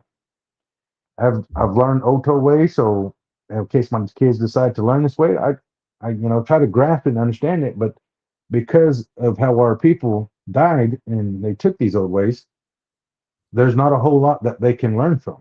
And I wasn't raised Oto, but my dad is Oto, and I have a lot of Oto family, and people would say, "You Kashui's Oto man." See, yeah, but I wasn't brought up that way, so I'm not gonna say that I'm Oto when I know nothing of the culture, nothing of the tradition, nothing of the people. I said I was raised Cheyenne. I said I was brought up this way. I said that's the reason I say I'm Cheyenne. I said because I was brought up in it. And I mean, so seeing all those, because there used to be this black shadow, and it was about a 7 foot tall shadow. When we would play spotlight or hide and seek out there, we would see it. I would say anywhere from 10 to 20 yards away, we would always see it. It was always standing by a tree. It was always following us, and it never harmed us, never bothered us. But we always seen it everywhere we went, as long as we walked. And I remember looking back one time, and my cousin Stevie, he goes, "Keep walking, Jake, keep walking." And we're the last of the group, and the older cousin is in front, and there's probably about 4 or 5 of us in the middle of us young ones, and they're in the back, and we're just walking through the trees, just walking through the forest. And seeing something like that was pretty terrifying when I was little. But because of my belief, like not my religion, not my like traditional belief, but because I had belief in our ways, I wasn't terrified. I was like, Steve, you see that? And he goes, yeah, just keep walking, just keep walking. And later on, we found out that a man brought medicine out there to my grandpa who he could find no one to take care of it. And it wasn't our ways, but he brought it to my grandpa because my grandpa was a good man. And my grandpa ended up taking that medicine out in the back and burying it. And, it's been out there. So that's what they told us was that man was a tall, skinny man that brought that medicine out there. And that's what I've seen all my life throughout, when I went on that property was that tall shadow was always out there. When we would play kick the can spotlight, we would hear our cousins literally in a totally different place than they should have been. And they'd be like, come on, come find us. Come on, hurry up, hurry up. And we're like, hold on, we're going to take a break. And we go in the house and they're sitting in the house.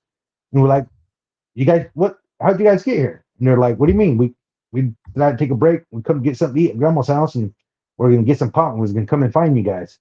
I was like, shit, we're staying in now. So anytime we started to experience something that was, I would say too much, we would call it quits and we would, go on to someone's house or wherever it might be. And there was always a strip. So from my mom's trailer, there's a electrical lamp there to my uncle Luther's, and it's about 100 yards. It's 100 yards in between that is completely dark. There is no light in between. So when we used to go from our house to go play with everybody else on the other side, we would have to run. We would, running through that dark spot and, hearing Bigfoot, seeing Bigfoot, hearing stories. Man, we used to have this ghost train that would come by often, and there would be no train track there, and we would still hear it, rolling through. But Sonny, get in the car. Sorry. We have someone cruising it. We don't know who that is. no worries, But, no worries. No, all good, man.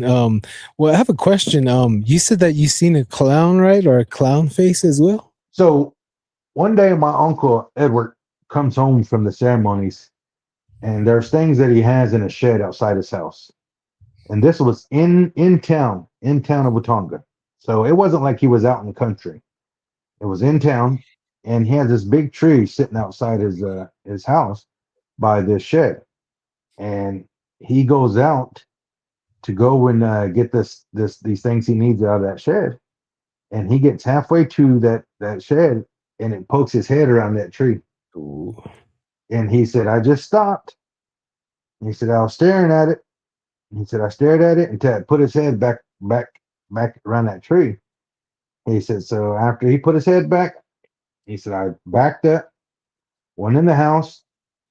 I went to my medicine box. He said, and I told Brenda, come on, you can walk with me. And he said, because Jay, I may know things, but there's always still something scary out there that you're not sure of. He said, and I don't know why I seen that. He said, he said, that's not nothing of ours. He said, nothing that we, I said, I don't know why I seen it. He said, but I seen it and I took care of it. And I started laughing because that's the way he was. If there was things happening, he would go to his box, come back out, don't worry about it. And we would go play or we would take off, and it was always that way, it was, hold on. He'd go take care of it, come back, go play. I'm like, all right. So, that fear of being like going back out that people have today is like, we didn't have that because that's how it was said to us. It's taken care of, going just like that. So there's a lot of stuff that I didn't think was scary until I got older and had got kids of my own. Now I'm like, man, you don't realize how scary that stuff is. The hoot owls, the mimics, the tall figures, Bigfoot, seeing shadows, seeing hairy man, or even a wolf man type thing that I never knew today when it got into my Auntie Zola's house. So my cousin Ricky was probably about 7 or 8. They hear someone knocking, and she goes to open the door. She goes, I'm gonna go open it. So her mom lets her take off to the front door, and pretty soon she gets to the door. She says she looks out, and she just starts trying to close the door, and she starts screaming for her mom. And her mom comes running down the hallway. She said, what is it? What is it? She said, it's not Uncle Wesley. It's not Uncle Wesley. It's not Uncle Wesley. So her mom took off, slammed that door, locked it. my cousin and them get their bow. We get that medicine, and we burn some, get some coals and some ashes going, and they come out. So where the road's at, it's probably about 10 yards from my aunt's house to the road, and it's nothing but dark. There's one light pole that is literally on the other side of the trees. So all you got is the part of the driveway that you're able to see, and then everything's kind of dark, moonlit. And then there's a fire line probably 50 yards. Once you come to the road, you're looking, I would say, west. West, let's see. Yeah, west. You're looking west, and there's nothing but a fire line and this sign and trees. Now, this cutout spot of that firewall that we would actually sneak into to walk down the road or walk to the lake was like pretty high. And I never really thought about it in town now on how high it was. But it was like a cutout, or like somebody broke the branches so they wouldn't be hitting them every time they came through. But they go out there and they see what looks like, I guess, a dog man or a wolf like thing. It's standing in the middle of that little cutout spot where that fire line's at. And they start talking to it, and it backs into the fire line, and they never saw it again. And there were some scary stories that I heard that happened with my aunt and them that I just, it's hard to believe. And I don't know if anybody else saw it. I mean, seen it. So I'm gonna tell the story. So there's a road by Hinton that has these. It's like a little short, long bridge. It has these little rails on it that look like a golden brick, or like a I don't know, man. There's these little hills that are just like metal beams, and they go across it. And Auntie Zola, Auntie Eva, driving in the car. It's a truck. They got a camper on it. Benji, Stevie's in the back, and sitting inside the camper. As they pass it, they see something standing there, black, but it's facing away from them. As soon as they pass it, it must have jumped on the car. But they didn't feel it until they got close to close to getting home. That it started to try to, I guess, move the truck. So they weren't sliding all over the road, but the truck was moving, and they didn't know what it was. And as they're coming across Canton Bridge, they're sitting there thinking, well, what's that? Well, them little boys poked their heads out of that little window, and they looked up. And what they described was a green face man that looked like it was slobbery, like it was all slobber, like what do you call that? Snot all over its face. It was like running. He had no eyes. He had purple lips, and I don't remember if it had a nose, but it had a long coat on. His hair looked like it was just wet, like a curly, like a what they call them, jerry curls. Like it looked wet like that, and it was long, wet hair, and it had a cap on, like Jeepers Creepers. But that's what they saw. Okay. Well, as soon as they get to the house, it's still on top of the house, the camper. Them boys crawled through both windows to get into the front end. Well, my aunts and them said, well, let's go back to Junior's because that medicine's back there. Well, that thing jumped off in the woods. So there's probably about 200 yards or 150 yards of just nothing but bushes in between the front of the property and my uncle's house. And whatever it was stayed back there or stayed in that little tree area. Because my grandma would tell me, Jay, when I'd go over to my grandma's house and my uncle was staying there at the time watching over her, she would say, if you ever hear that door jiggle or any knocking on the back door, don't open it. Don't open it. And I said, all right, Grandma. All right.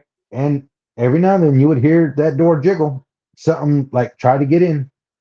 And I always thought it was that thing, whatever it was, because my uncles end up getting into it with the spirit like that. And it jumped on them. Like they could see it to where one was trying to get it off my other uncle. And I can't explain it. I don't know how to explain it really. but it was like a spirit. Like it was like, but it was in like you could see it, but it was apparitional, and it looked like that thing that was on back of the truck, and it was making them throw up. And what it was doing was jumping on their back and holding on to them, and they would be just throwing up, throwing up, throwing up. And man, so that was always pretty scary to me because I never got to confirm what it was, what it might be. And my sister created a Ouija board out of cardboard. Oh, And that thing, they burned it the first time. It came back. what? And they actually had to go get my grandpa. My grandpa had to come over there, and he grabbed that thing, and he went and did what he was supposed to do, and never saw it again. He told us, go on back to playing. Don't worry about it. So didn't worry about it. Never heard of it. But yeah, my sisters and them, they were like, I didn't think it was gonna work. It's cardboard, it's marker, it's not a real thing. And it's like you're creating it. So, these different things that happen out there, it's pretty scary. I'm thankful that I didn't have to experience a whole lot of it because I always felt like I had a lot of belief. It protected me. My cousin Rob stayed in the old trailer with my grandpa Bill, and they end up, when you reach to record the top 100 and top 20, well, he threw his stereo on, put his cassette in there, push record, and then my cousin Stevie went stay the night with him. Whatever it was trying to drag Stevie off the bed. Well, it got him off the bed. My cousin Rob jumped on my cousin Stevie, was keeping him from going underneath the bed, screaming for my grandpa. When my grandpa got in there, that thing disappeared. Well, they got up, they went to my grandpa's room. They forgot about that CD playing, or that cassette being recorded. Well, whatever it was recorded on that cassette. Now I've never got to hear it. I've always heard it's like what they call them, an urban story. But yeah, I've never got to hear the CD. I've asked my auntie many times, and she's just said, "Tell me, you don't ever want to hear it." She would say, "There's something you don't ever want to listen to." She said they recorded the whole thing. She said that CD, that cassette was one of those big cassettes that was supposed to be able to record 100 songs. He said it stayed in that room. And I said, no. And she goes, yep. She goes, so your grandpa took care of it. She said, and that's all we know of it. She said, there's not a whole lot that he didn't tell us what happened. She goes, he's never been that way. Those old medicine men are like that. They don't come back and tell you, this is what I did and this is what happened. This, yay, they took care of it. That's all you need to worry about. It's good. So the scary stuff, like I said, it didn't seem scary until I got older, how scary it was. Oh yeah. Yeah, there's a lot of add to that, there's a lot of things that I've experienced that I don't want my kids experiencing, especially that Ouija board experience. I'll throw myself out there, say don't do it, you're going to end up weird like your dad here, and don't whistle at night. Don't whistle at night because things will come and attach itself to you. And that's very real. I have a death whistle, and every time I use it, something happens to somebody for sure. Something tries to hijack their body. It just goes on. There's things out there that we need to be aware of. And I had a question for you that I kind of forgot, but I remember now is I know like the Navajos, we have a lot of elemental spirits, like the herbal, the plant spirits, and then the star people, the star spirits. Yep. We would ask them, which way is the skinwalker? Where's that witch? That Yenad Loshi, the skinwalker. And then we would ask the star people, and the star people would send a shooting star, point what direction they're at, and we would know where they're at. So I was wondering if you guys have the same. I'm pretty sure you guys have the same elemental beings. So Cheyennes. I don't know about any other tribe. So I'll say it like this: we have one of the, I would say, most complex belief that there's more spirits than people believe or lead on. So there's 7 stages to the atmosphere and to Earth. So we believe there's a spirit for everyone. And there's a reason why we go to a mountain to seek visions. That's because that's when that vortex comes to. That's where it meets. That's why you try to be at the highest point, is because that's when you're going to be at the closest to the creator to connect. And when you're not, I mean, you see it all the time with mountains and UFOs or whatever it might be that they're experiencing. They experience different stuff. But as Native people, we would go and do that for the creator. And I mean, we believe that there's a lot of spirits and a lot of elements for different things, like the cedar. Okay, there was we have a story of a Cheyenne man that loved his people so much that he wanted to take care of all people, and he asked the creator to give him life, and he was dying, and the creator said, I can't help you live forever, but I have something for you. And he made him into a cedar tree that could not die. It lives all year round. It is the one tree on earth that lives completely, ageless. In other words, and every one of us use it. Every one of us Native Americans use it. There's not one that don't have it for something. So they have stories about the red dirt.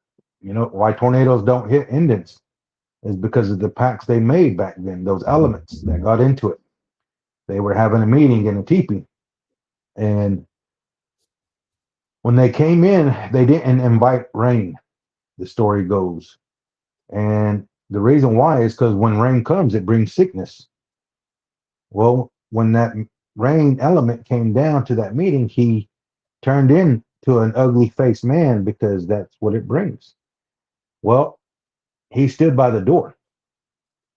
When the meeting was done, after all the elements that we have that are within the seasons, he touched every one of them that passed him. He said, because you didn't invite me to this meeting, now I'm with all of you. And in all the seasons, it can rain. All the seasons have water. So there was that little story on why there's rain, that why the rain is with every season, why it can rain in the season. And with the tornado that I've seen, my grandpa turn a tornado away like I can't believe. Yeah, some of it is unbelievable, and some of it's like, how did that happen? There's no way. I've seen my dad split a tornado in half, and it's on the news. I mean, you probably be able to still find it in records. Um, Over there in Oklahoma City, probably in, I would say, anywhere from 2000 and 2005, that hit Wiley Post Airport. My mom, she said, she got scared and she said, Jerome, there's a tornado going to come this way. They're saying a tornado's coming. Go out there and pray. And that's, my dad was raised, he's Oto, but he learned Cheyenne and he took Cheyenne way. And he was never like that. And so I'm sitting on the couch watching cartoons, and she said, get up, go with him, go learn. So I get up, turn off my TV, and I go outside my dad, and he has his shell. I think there's a word for them that they call it Abyssinian or something, shell, but it's a big old shell, and he has a cedar in it, and he's sitting there, and it's blowing, it's windy. He starts praying, and as soon as that wind, like, it stops, man, he gets his stuff together, he starts preparing it, lights it up, the wind starts back up after he's finished getting his cedar started.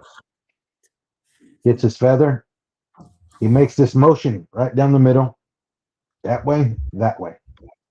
Pretty soon we go back into the house and we hear the newsman screaming, I can't believe it. The tornado split in half. The tornado split in half. Tornado split in half. It's going down Wiley Post. It's going down this way. So we have a lot of old elements and stories that were taught there on why we use certain things and why certain things can't be done, or why certain things can be done. And those elements, they play a huge part in it. People, a lot of people just think it's just the weather. It's just the weather. It's I've heard so many people say Oklahoma, the weather changes like that. In Oklahoma, the weather changes like that. The drop of a dime. Well, people don't realize there's 38 federally recognized tribes in Oklahoma. You still have old medicine within those groups. Some of them still have it. One man might be praying for rain. One man might be praying to go away. Well, what happens when two forces mix? When you pray for rain, they tell you don't ask for something if you don't understand it, because you can ask for the rain, but tornadoes come with it. So it's I'm very, very, I believe I'm very blessed to have got the teachings that I have and the knowledge that I have, to be able to have this, because I can't tell every story. I can't tell all the stories, or some of these things can't be taught, unless a Cheyenne man or Cheyenne woman comes to me and asks me, hey, can you share me this story? Or, hey, can you tell me this thing? Then I can give it to them.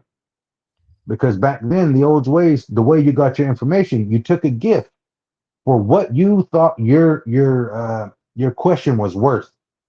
Like when people come and help you, you give what you think it's worth, not what someone will pay for. Because I've heard that business. I went out to Mississippi to go help somebody, and I explained to the family, you ask me at literally when it's too late. She's literally on hospice, and I explained I can't get up and fly around the world. I don't walk on water. I can't run through this brick wall. I said all I can do is comfort her for right now. And the person asked me how much you charge, and I'm like, what? This person charged $500. This person charged $1,000. I said, listen, I done explained it to you. The way we're taught is whatever you have that's coming from here. When it comes from here, it doesn't matter whether it's a cigarette, whether it's a penny. I'm going to treat it the same. I'm going to treat it the same as $1 billion. I'm going to treat it the same as 100 horses. And we lose that teaching right there. Being able to do that. We don't have that no more. Those are part of everyone's being able to give something that comes from the heart. We expect it. We got our hand out, or we want it because you gave me that $20 last time and I want it back. And it's like people don't realize that these blessings come. When you have a lot, people are going to be needing it. I've seen that. When you accumulate a lot and you try to save up, people will be in need. And it literally is up to you to help them or not. But, it's tough. It's tough for people that don't have those teachings, maybe. Because I grew up, different. And I'm not, wasn't raised the greatest, but what I seen and how I was raised is the greatest. My dad, like I said, drank all my life, but when he was sober, he taught me many things. He taught me how to be self-sufficient, is one of the key things I always contribute to him.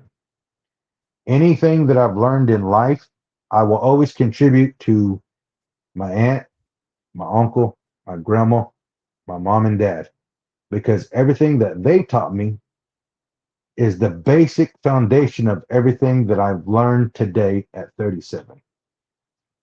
So it's weird, but when people ask me, where'd you learn this? And I probably learned it yesterday. I'm like, well, my Uncle Edward taught me this, and this is where it comes from. It's the foundation of what I have. People jump the fence too many times, and it comes across.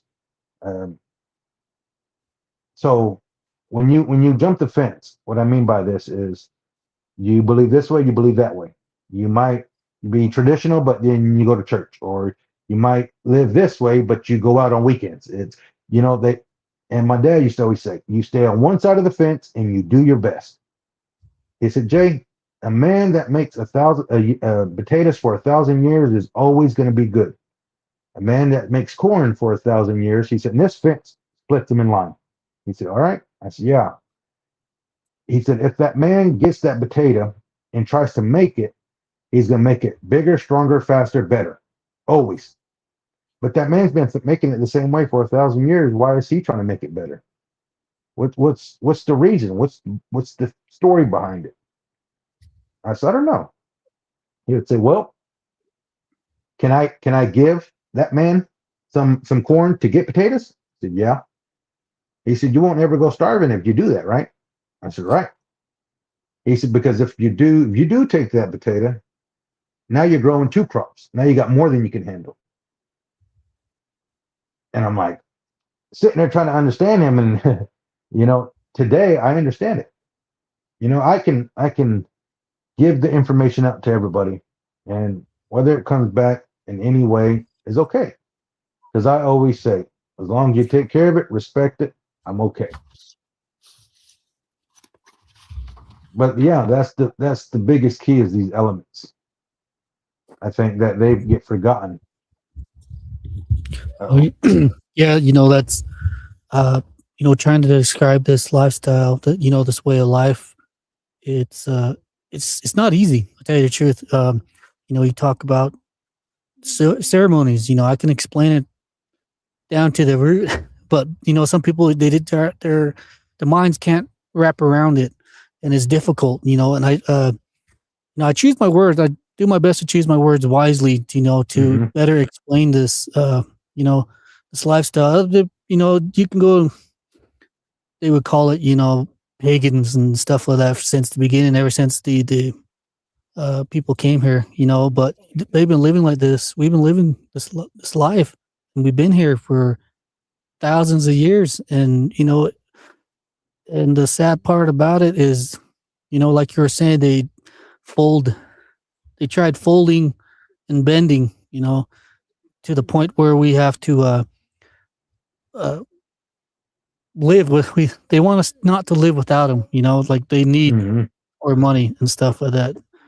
So we become uh, molded, I guess, pressed, cookie cutter hmm Americans, let alone native. Yep. So it's you do need a free mind. I think people should have a free mind to to think about this, what we're here for, what we're doing, and uh, it's I can always lead down to it's better to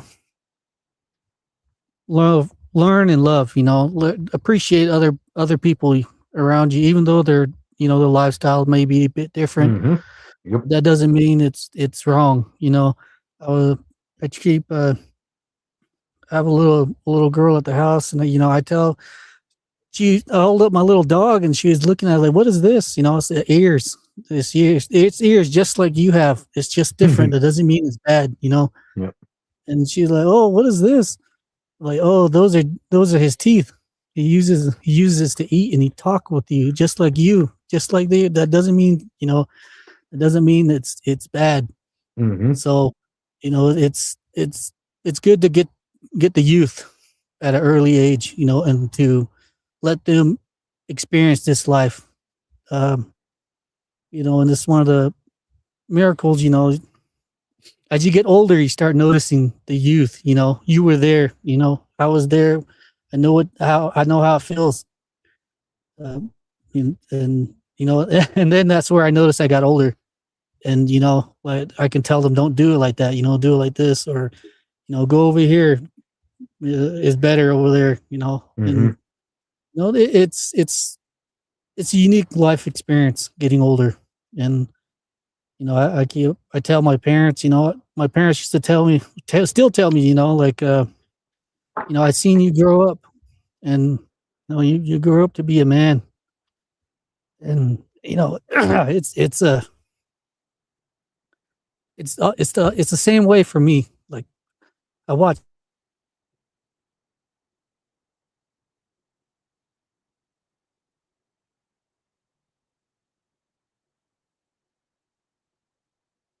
Uh-oh, you froze.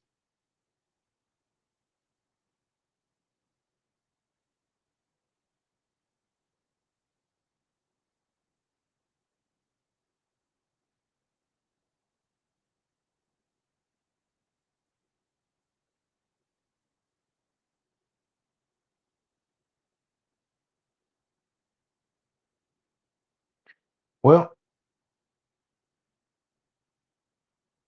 I don't know if anybody can still hear me. Uh, but our host froze. Oh man, something happened.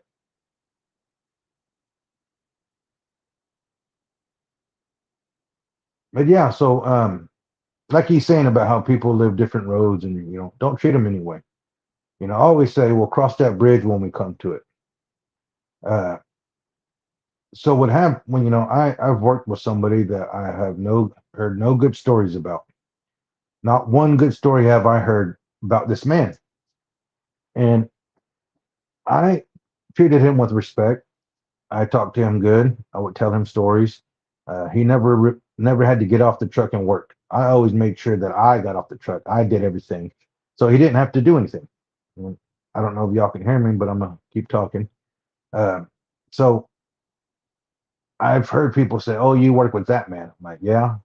Oh, well, he's this, and I'm like, "All right, well, we'll cross that bridge when we come to it." I said, "If it's something that can't be fixed, then we'll part ways. But if we're able to get through it, then we're gonna get through it." I said, but he's always treated me with kindness and respect, so I'm gonna give that back to that man because that's the way my grandpa was. There was people that would come out to our property and try to get money off him and free things off him, and they would tell him, "Why do you do that for him? Why do you do that for him? Why do you?" He said, "Well, if he treats me bad, then we'll cross that bridge. Tell them, leave him be." And I believe that. They always treat everybody good, no matter who it is. It doesn't. I've done my best to live a good life. Like I've said before, there's a poem called "If" by I think it's called Rudy Kepler. I got that when I was in seventh grade by a teacher named Mr. Melton. He would have these 7 poems that you'd hang up on his wall. And at the end of the year, he'd give these poems to these kids that lived up to these poems. And oh, you back. I was sorry talking. I about didn't that. know if The everybody Starlink. could hear me. Oh man, thank you for keeping everyone company. Yeah, It's a little test. You're our radio material for sure, Monkey. Yeah. But sorry about that, man. Sorry you had to carry the weight on. But right here's Darren. He didn't finish his thought, but hang on, right here. Oh yeah, I was saying, just because it's different doesn't mean it's bad. Then that's something you could teach to a younger girl like the one I was talking to earlier. And she's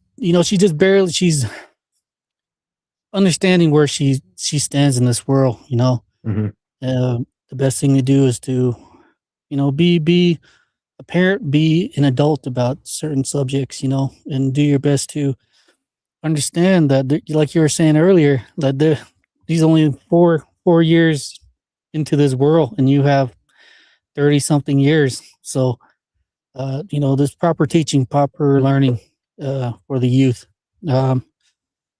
Stuff like the conversation you had. That's good. That is really good teaching, and this is it makes me happy to have it recorded, and it's something that people will listen to all around the world right now on this planet that we're on. And it's about time for you, to speak. You have a unique voice and a very unique understanding of this world that people tend not to not understand. So thank you. Yeah, I do appreciate that. Thank you. Yep. Welcome to the family, brother. Thank you for coming on and sharing your wisdom and going into uncle mode for us and giving us talking to us things of what we need to hear and reminding everyone that we have an elder in the building and just just give your ears and listen up. I think that's one of the important things that we got to do in this life. And it'll be less about us and more about the people, more about the kids, more about the community, and just being available for everyone. But yeah, thank you again for coming on. And is there any final shout outs and final thoughts you want to say. I think your family was on here. They said, "Dad, we're watching you right now." So if you want to give the wife and kids a shout out, go for it, brother. I would say this, when I was 13, no, when I was 9, my mother got breast cancer.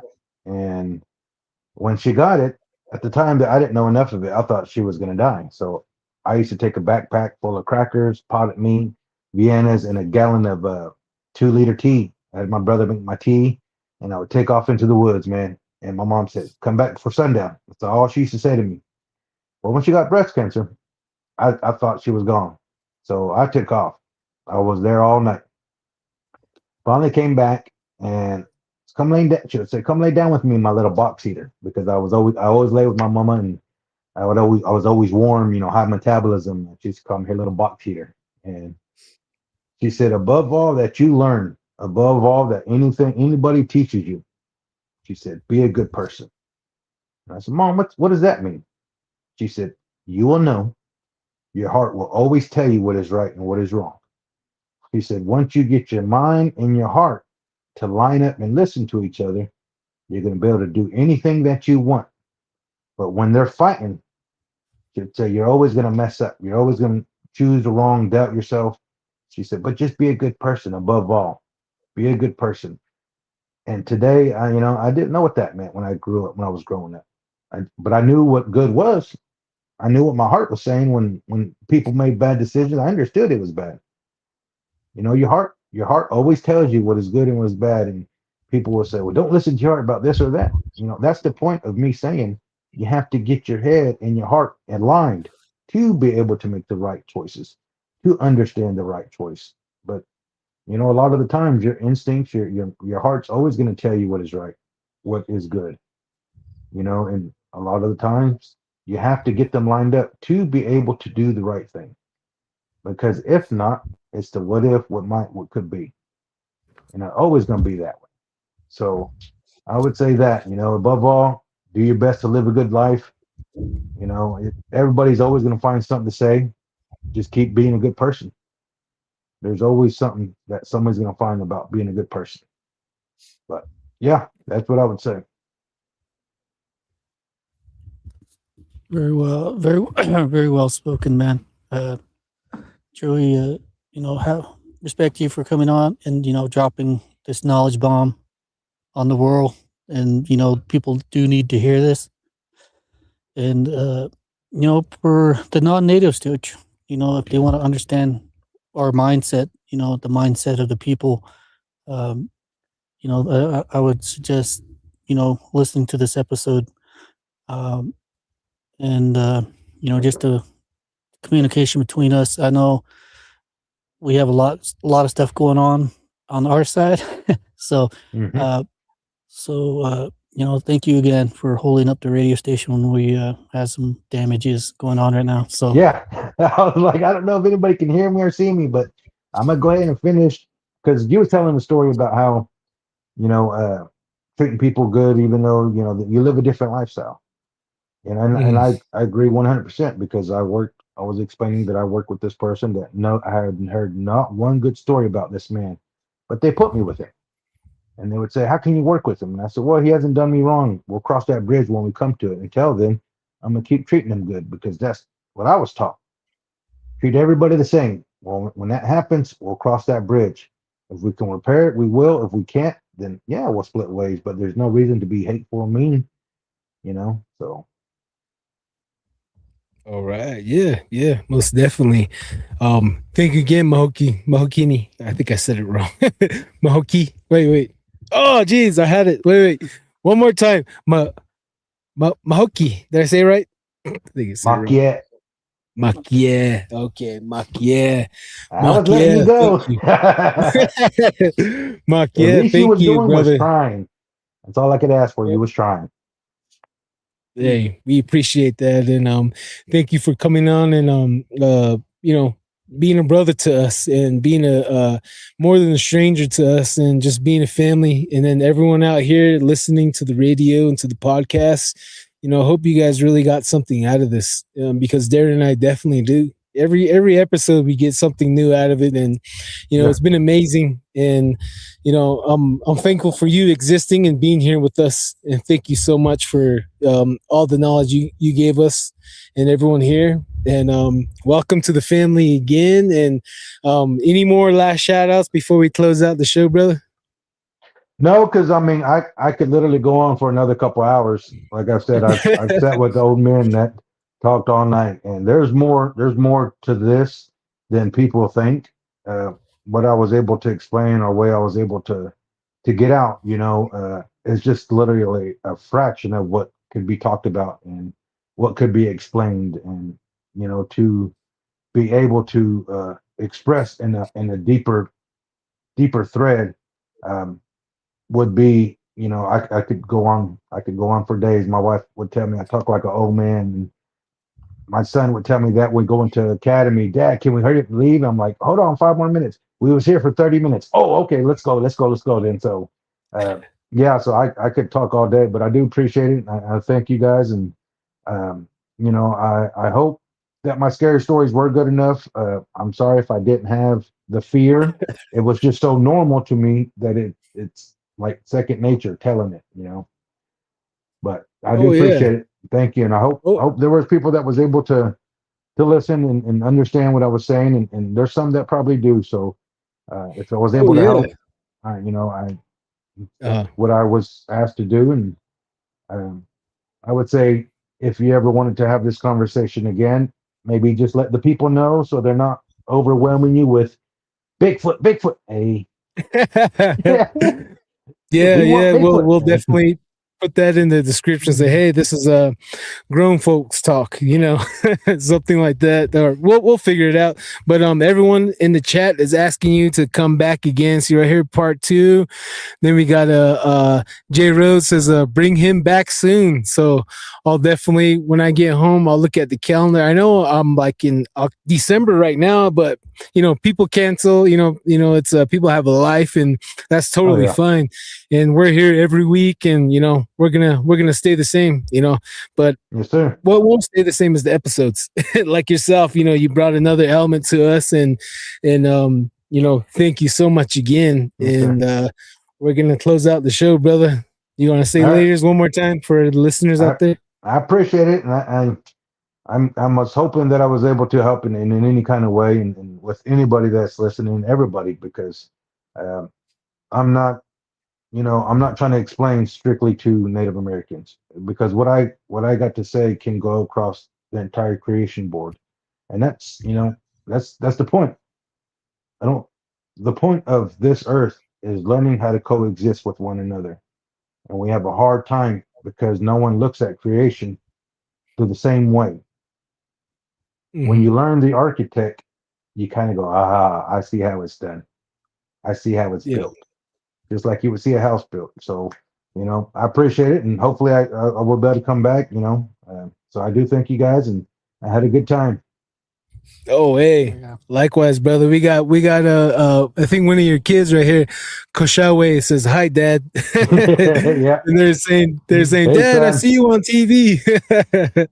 Love you, babies. Oh yeah, heck yeah, man. Hey, thank you guys for having an awesome dad and allowing him to come on the radio with us and on the TV, Roku TV, the radio stations, and everywhere. Thank you, kids, and thank you to everyone out there that's behind you and supporting you. And from Darren and I, we like to say thank you and welcome to the family again. You want to see you later, Darren? Yeah. Thank you. Another great episode. Might not have been spooky, but there's a lot of knowledge that came with it, and that's always a plus on this side. So thank you again. This is another great episode we had. Welcome in. Yes, sir. Learned a lot. Thank you. A lot. Yep. All right, my brother. We're gonna close out the show here. Thank you for everyone for tuning in to Don't Whistle at Night. We have been broadcasting live here on the United Public Radio Network, 107.7 FM in New Orleans. Thank you, Moke. Did I say it right? Yep. Thank you, brother. Red Feather. I'll just say Red Feather. I'm gonna keep Yeah, there you forgetting. go. I'm gonna There keep you trying. go. Though. I'm not gonna give up. Thank you, Red Feather, for coming on and blessing us Yes, with sir. your presence and your Thank you. voice. And from us, Darren and I, and Red Feather here from the Cheyenne Nation, we like to say thank you all for joining us. And remember, guys, don't whistle at night. Stay safe out there. Blessings to everyone. Take it easy. Stay strange and beautiful. See you guys. Hey, Yeah. see you, brother. Thank you. Appreciate it, man. Yes, sir. Thank you. Thank you. All right. Okay. We'll see you guys later. Oh, gotta get the intro. Another episode the now. outro. We're back. Hey. All right. Part two's all right, up. man. No. All right, man. Here goes the All right. outro. Thank Appreciate you. it, man. Thank you.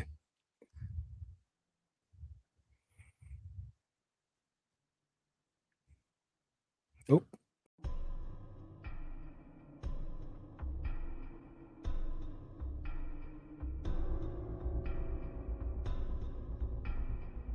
Welcome to Don't Whistle at Night podcast, where Navajo legends echo in the shadows. Darren and Dawn will guide you through the sacred fire of native storytelling, where the old stories breathe, the unknown walks among us, and voices, long hidden, rise to be heard. And remember, don't whistle at night.